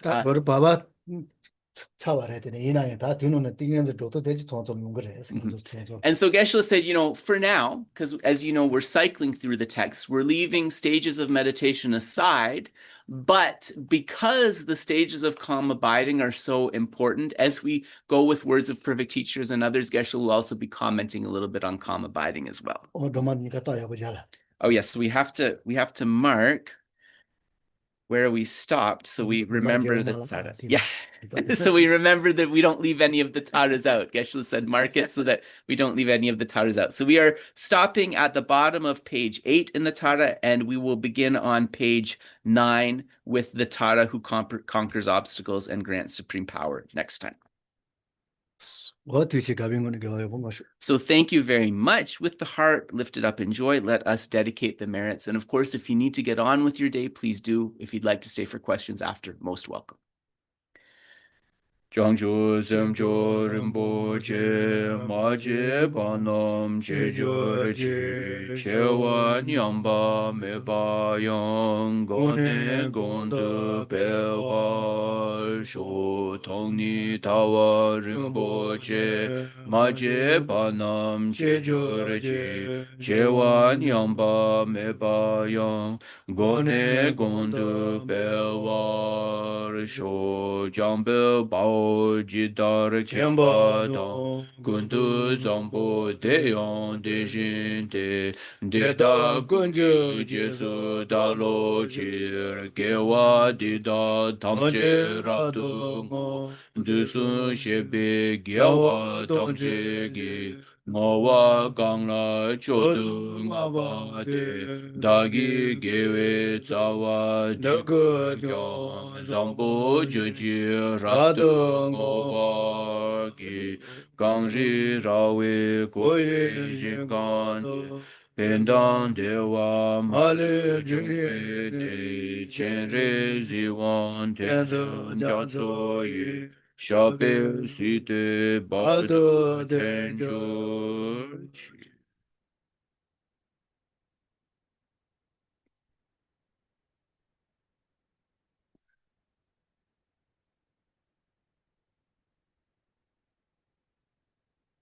Muje kange ge zai ne pala tian ta pa muge ma chu ne yo yo ji ne wala so ba kanga pa ha go par kanji ji na kanga pa shawa ji.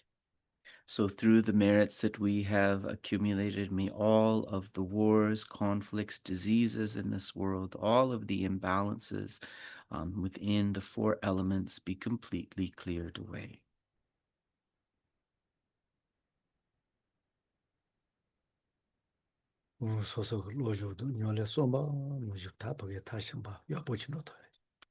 My study and practice, may these go exactly according to my wishes.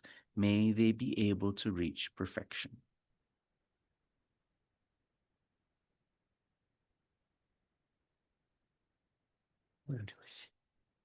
So we'll pause there, and we do welcome questions if you have any. 사그리 다치도 거나 시라게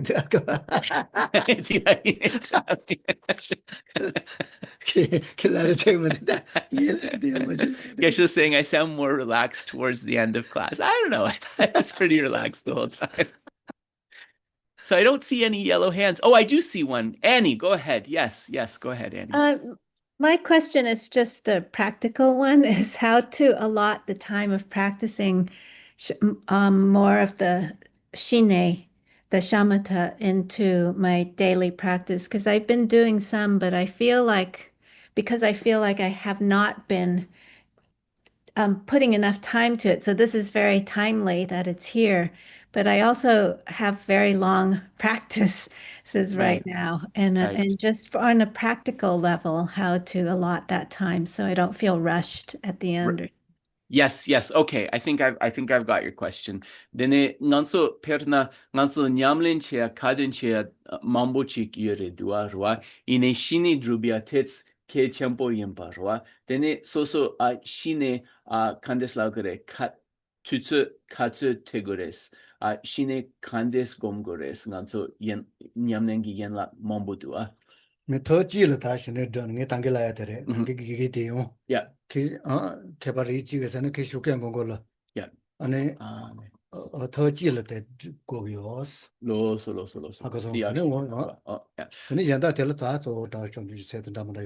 Yeah, so nganso tunchik shine chikposu donda.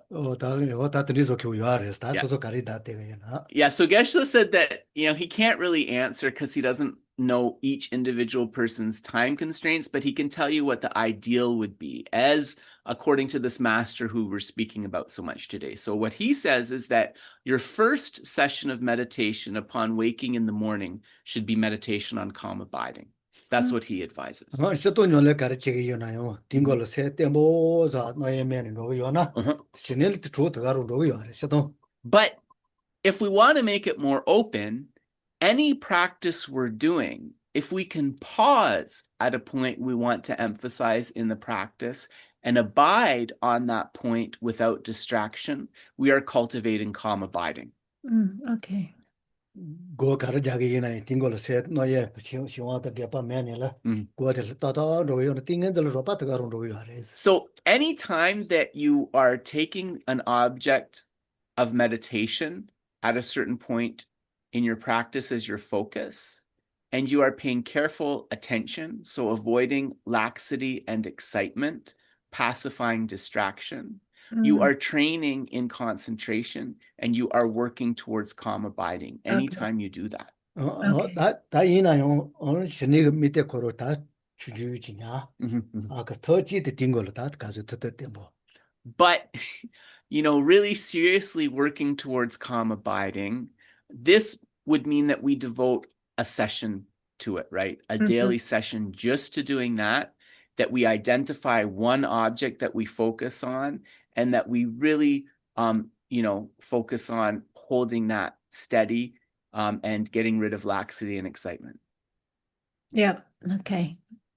그래마도 시부터 막 관계 지발에 신이 지본 걸 고가대대 바이는 아주 마세테가 가는도 하고 매이자 Ale. 로 요절 바샤야 보자 마토나 Loso. 오늘 주치 모레스 Ale, mare nganso so ngama di pet go tong so. I want to make sure we get your question answered properly. I'm sorry. It's a mistake I may have made. So I'm just checking back with Geshe to make sure I didn't. So ngama di nganso di tun chik shine maso na ro adene shine drubyo yo mares da wachi. she was purchased in Mutton Ross. Kanga Shenengo Azuja Devaina. Ale. That's it, I think that's a Pasha. Okay, I got it. Yes. So Geshe said, even if we're putting more time, right? You just want one session of the day devoted to calm abiding, not every single session. Okay. Why is this? Because holy beings say that if we put all of our energy into calm abiding, but don't manage to achieve it, then that's a huge loss for putting the imprints of the complete path in our mind from the other meditations. So that's why they generally don't advise focusing exclusively on calm abiding. And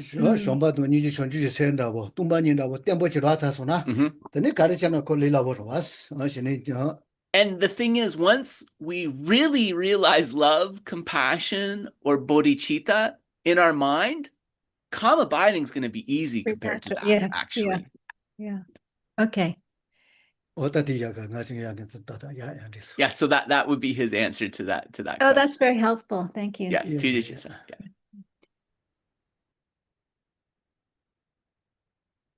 Marjorie, yes, sorry, I see your hand. Sorry, your wall is very white, so that I didn't see the yellow hand, but I saw your real hand. So go ahead. Yeah. Okay, thank you. Would Geshe feel comfortable mentioning the name of this original calm abiding master from Saramay Monastery? I know it wasn't Chudim Rinpoche because he took advice from him. Is that correct? So. I was wondering if it's Genlam Rinpa, actually. No, it's not. So who is it is the question. If he'd rather not say, that's okay too. He says, don't you make it somebody else, Kedrup. Okay, so we're going to check and see who the name is. Gen Dundrup. His name is Gen Dundrup.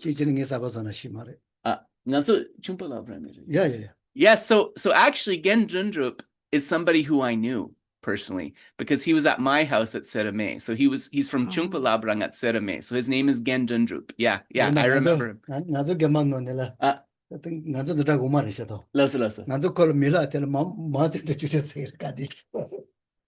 That's awful. So his face looked very much like Mao Zedong. So they called him Mao because it's actually true. having known him, it is actually true. So they had this nickname for him, but he's this great meditator, right? Yeah.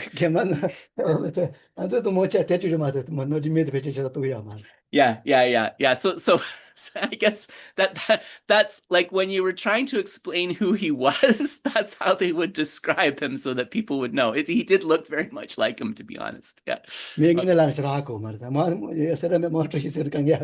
Yeah. So if you said Gen Dundrup, right? Dundrup's a fairly common name, so people might not immediately know. But if you said that he looks like Mao Zedong, then they would know. So that's how he came to that nickname. And he did kind of look like him, if we're honest. Yeah. So Gen Dundrup, anyways. Yeah.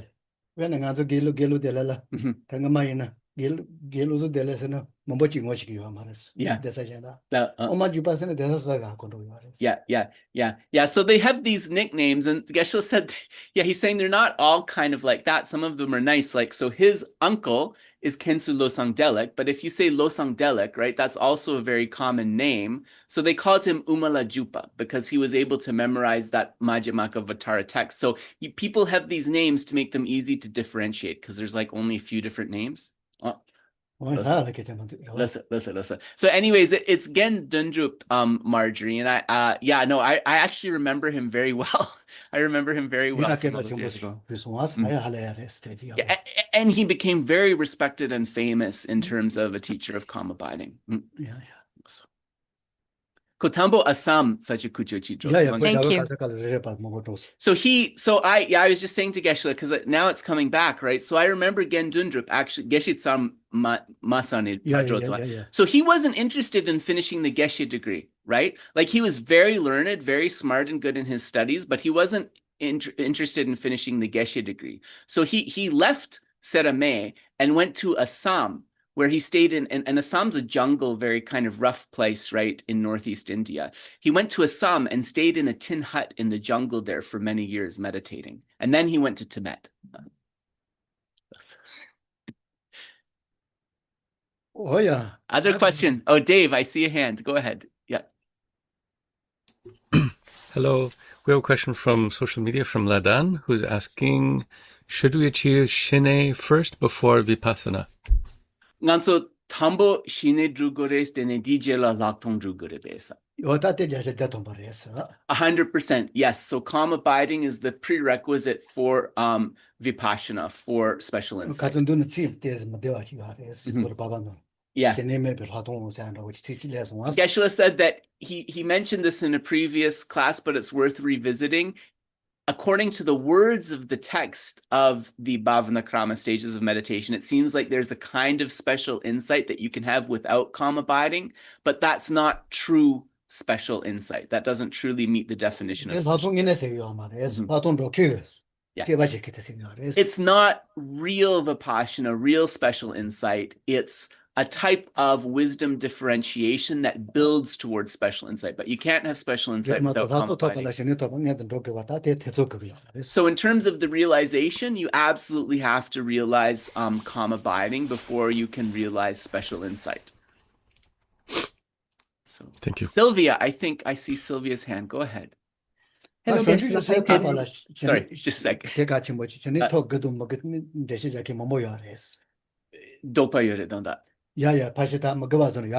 So Geshe said, so we'll come to you, Sylvia. Sorry, he's just mentioning one more thing. He's saying that in terms of bodhicitta, right? In terms of bodhicitta, whether calm abiding is required to realize bodhicitta or not is a question of debate. Geshe thinks you probably don't need calm abiding to realize bodhicitta. Sylvia, sorry, go ahead.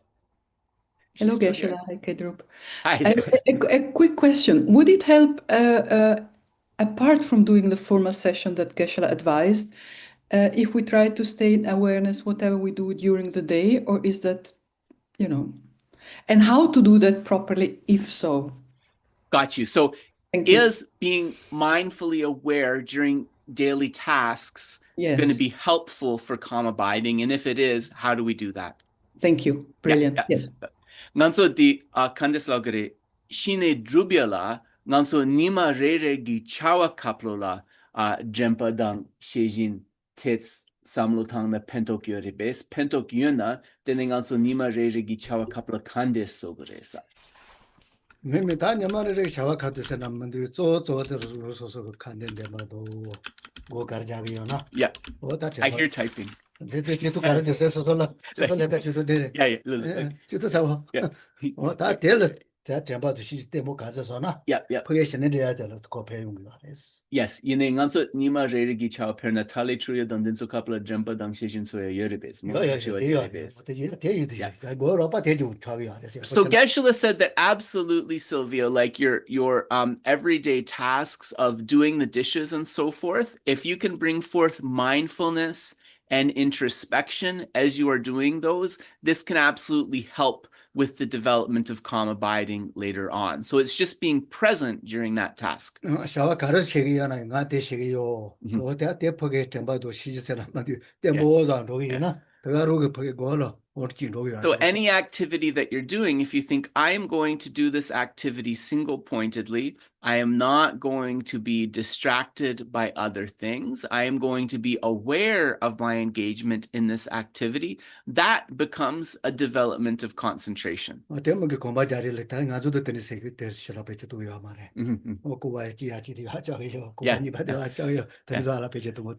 Geshe said, like, how you see it in the Theravada tradition, right? Where they break down walking into a movement of the foot sort of slowly coming up and coming downwards and slowly coming up and coming downwards. This can definitely be helpful for the development of concentration.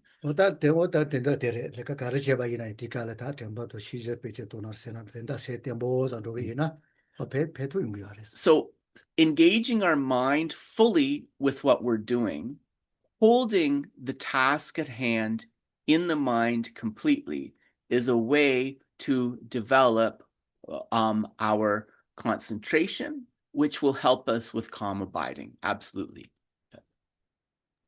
I find it quite difficult because I start thinking, like, for example, oh, I'm washing my hands. Then I think the moment I'm thinking it, I'm not probably. Yes, yeah. Isn't it? Yeah, nganso lapa trupe kapla tala trupe kapla agenda kola samlutana then nganso short sauce one da jumpa. Yeah, so you've lost your mindfulness if your mind is apart from the task, if you're trying to practice in this way. Your mind has to be on the task. Yeah. Thank you very much. Yeah, you're welcome. Teacher said.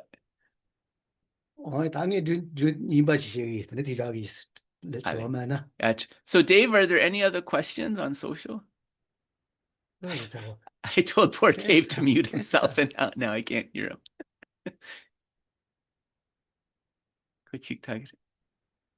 No, there's not. Okay, cool. So then I know. Sorry. So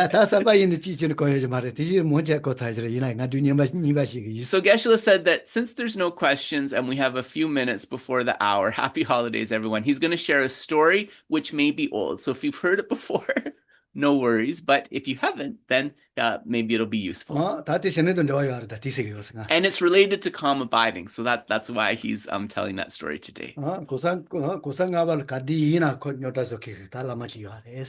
And this is a story about the. Sorry, Dave, I see your hand up now. Does that mean there's a question now? Yeah. Hello? Yeah, okay, so unmuted. Yeah, Jeff is asking, is accomplishing kerim the same as shamatha with an object? Nganso kerim drubiela, kerim latene, nganso shine yongire des, lagi kerim latene. Oh, talag share latene, tagaro shine misa job So actually, if you practice the generations as the deity correctly, you don't need to do any other practice of achieving calm abiding. Realization of the generation stage achieves calm abiding naturally. Rangjingi yongire. Yeah.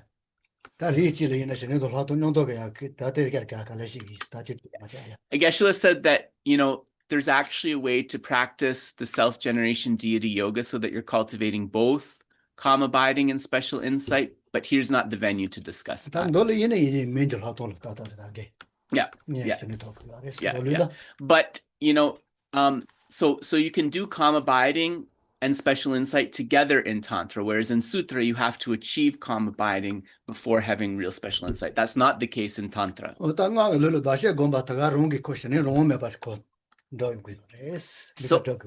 So in the sadhana practice, when we are doing a self-generation as the deity, if we are doing this correctly, then naturally it's a practice of calm abiding, really. So if we practice our sadhanas well, that's actually one of the main benefits, is that we're also cultivating calm abiding. Yeah, so it's like you don't have to think of calm abiding and special insight as separate from your sadhana practice. Your sadhana practice is also a practice of shamatha and vipaśyanā. So the divine pride of the deity that arises, right? And the vivid, clear appearance of the deity, those are natural practices of calm abiding anyway. So like it's contained within. Okay, thank you. Yeah, thanks, Dave. Is Was that all there was, Dave, or was there anything? I think that was...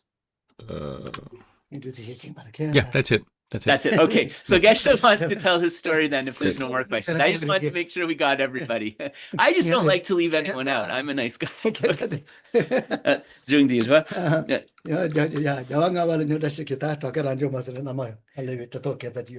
this is the story about Rabjompa and the fifth Dalai Lama. So Geshe is saying that probably some of you have heard this story before, but for those of you who haven't, he wanted to end here.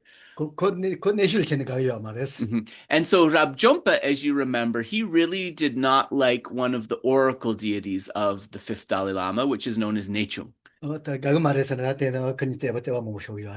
Geshe said, like, don't think of doesn't like in a worldly sense. Think of more, there was like a divine aspect play between Rabjompa and Nechung. Think of it like that. Shobala. Shobalasana?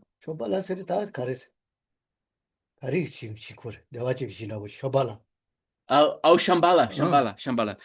Kare, Rabjompa de la Peswa. So one day, Rabjompa, who was, a highly realized being, he decided at the end of this life, I want to go to the Shambhala Pure Land. He wanted to be reborn in Shambhala.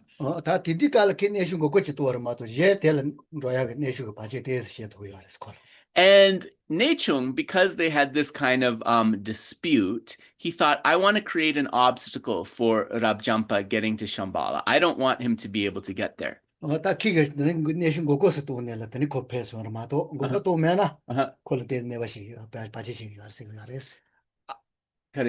Nechung ko madro e yeah. Yeah. And so Rabjompa was aware of Nechung's plans. Because they had this history of disputes, he thought, if I don't do something to distract Nechung when my time has come, it could be that he blocks my path to Shambhala.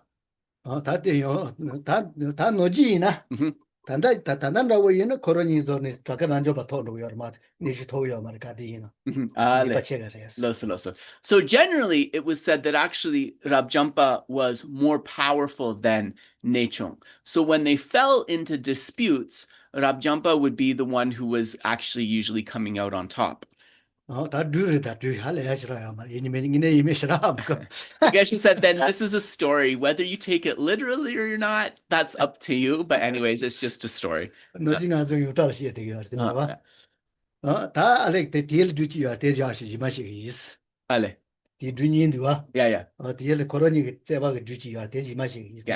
So there's two stories that come to mind. So we're just going to tell one of them. So at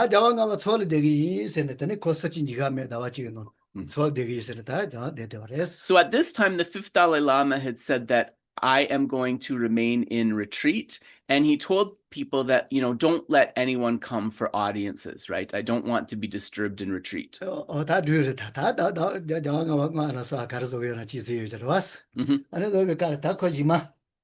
하산 만론이라 귀신들이 지금 그거 뉴스.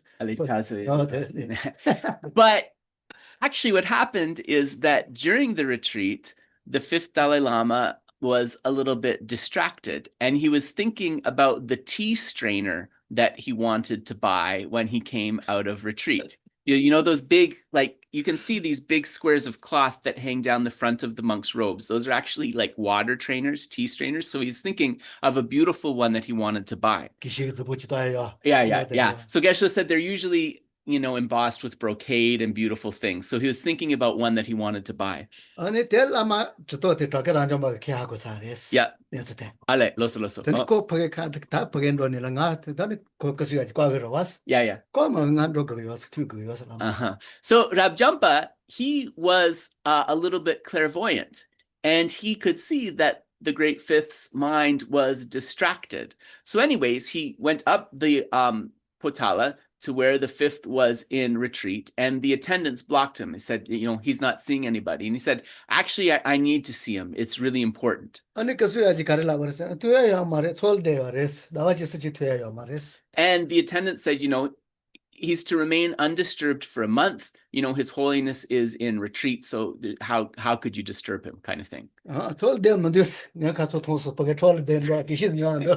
And Rabjampa said, he's not in retreat. I saw him yesterday in the brocade shop buying a tea strainer. So that's what he said. Yeah.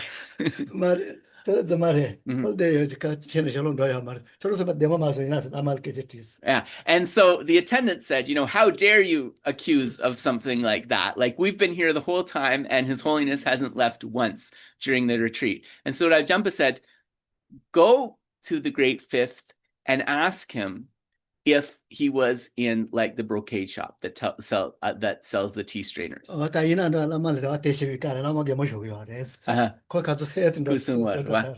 Yeah. So the attendant went to the fifth Dalai Lama and asked him, like, is it true that you were like in this shop or whatever? And the fifth Dalai Lama, he laughed, because while he wasn't there physically, his mind was abiding in that place. So Geshe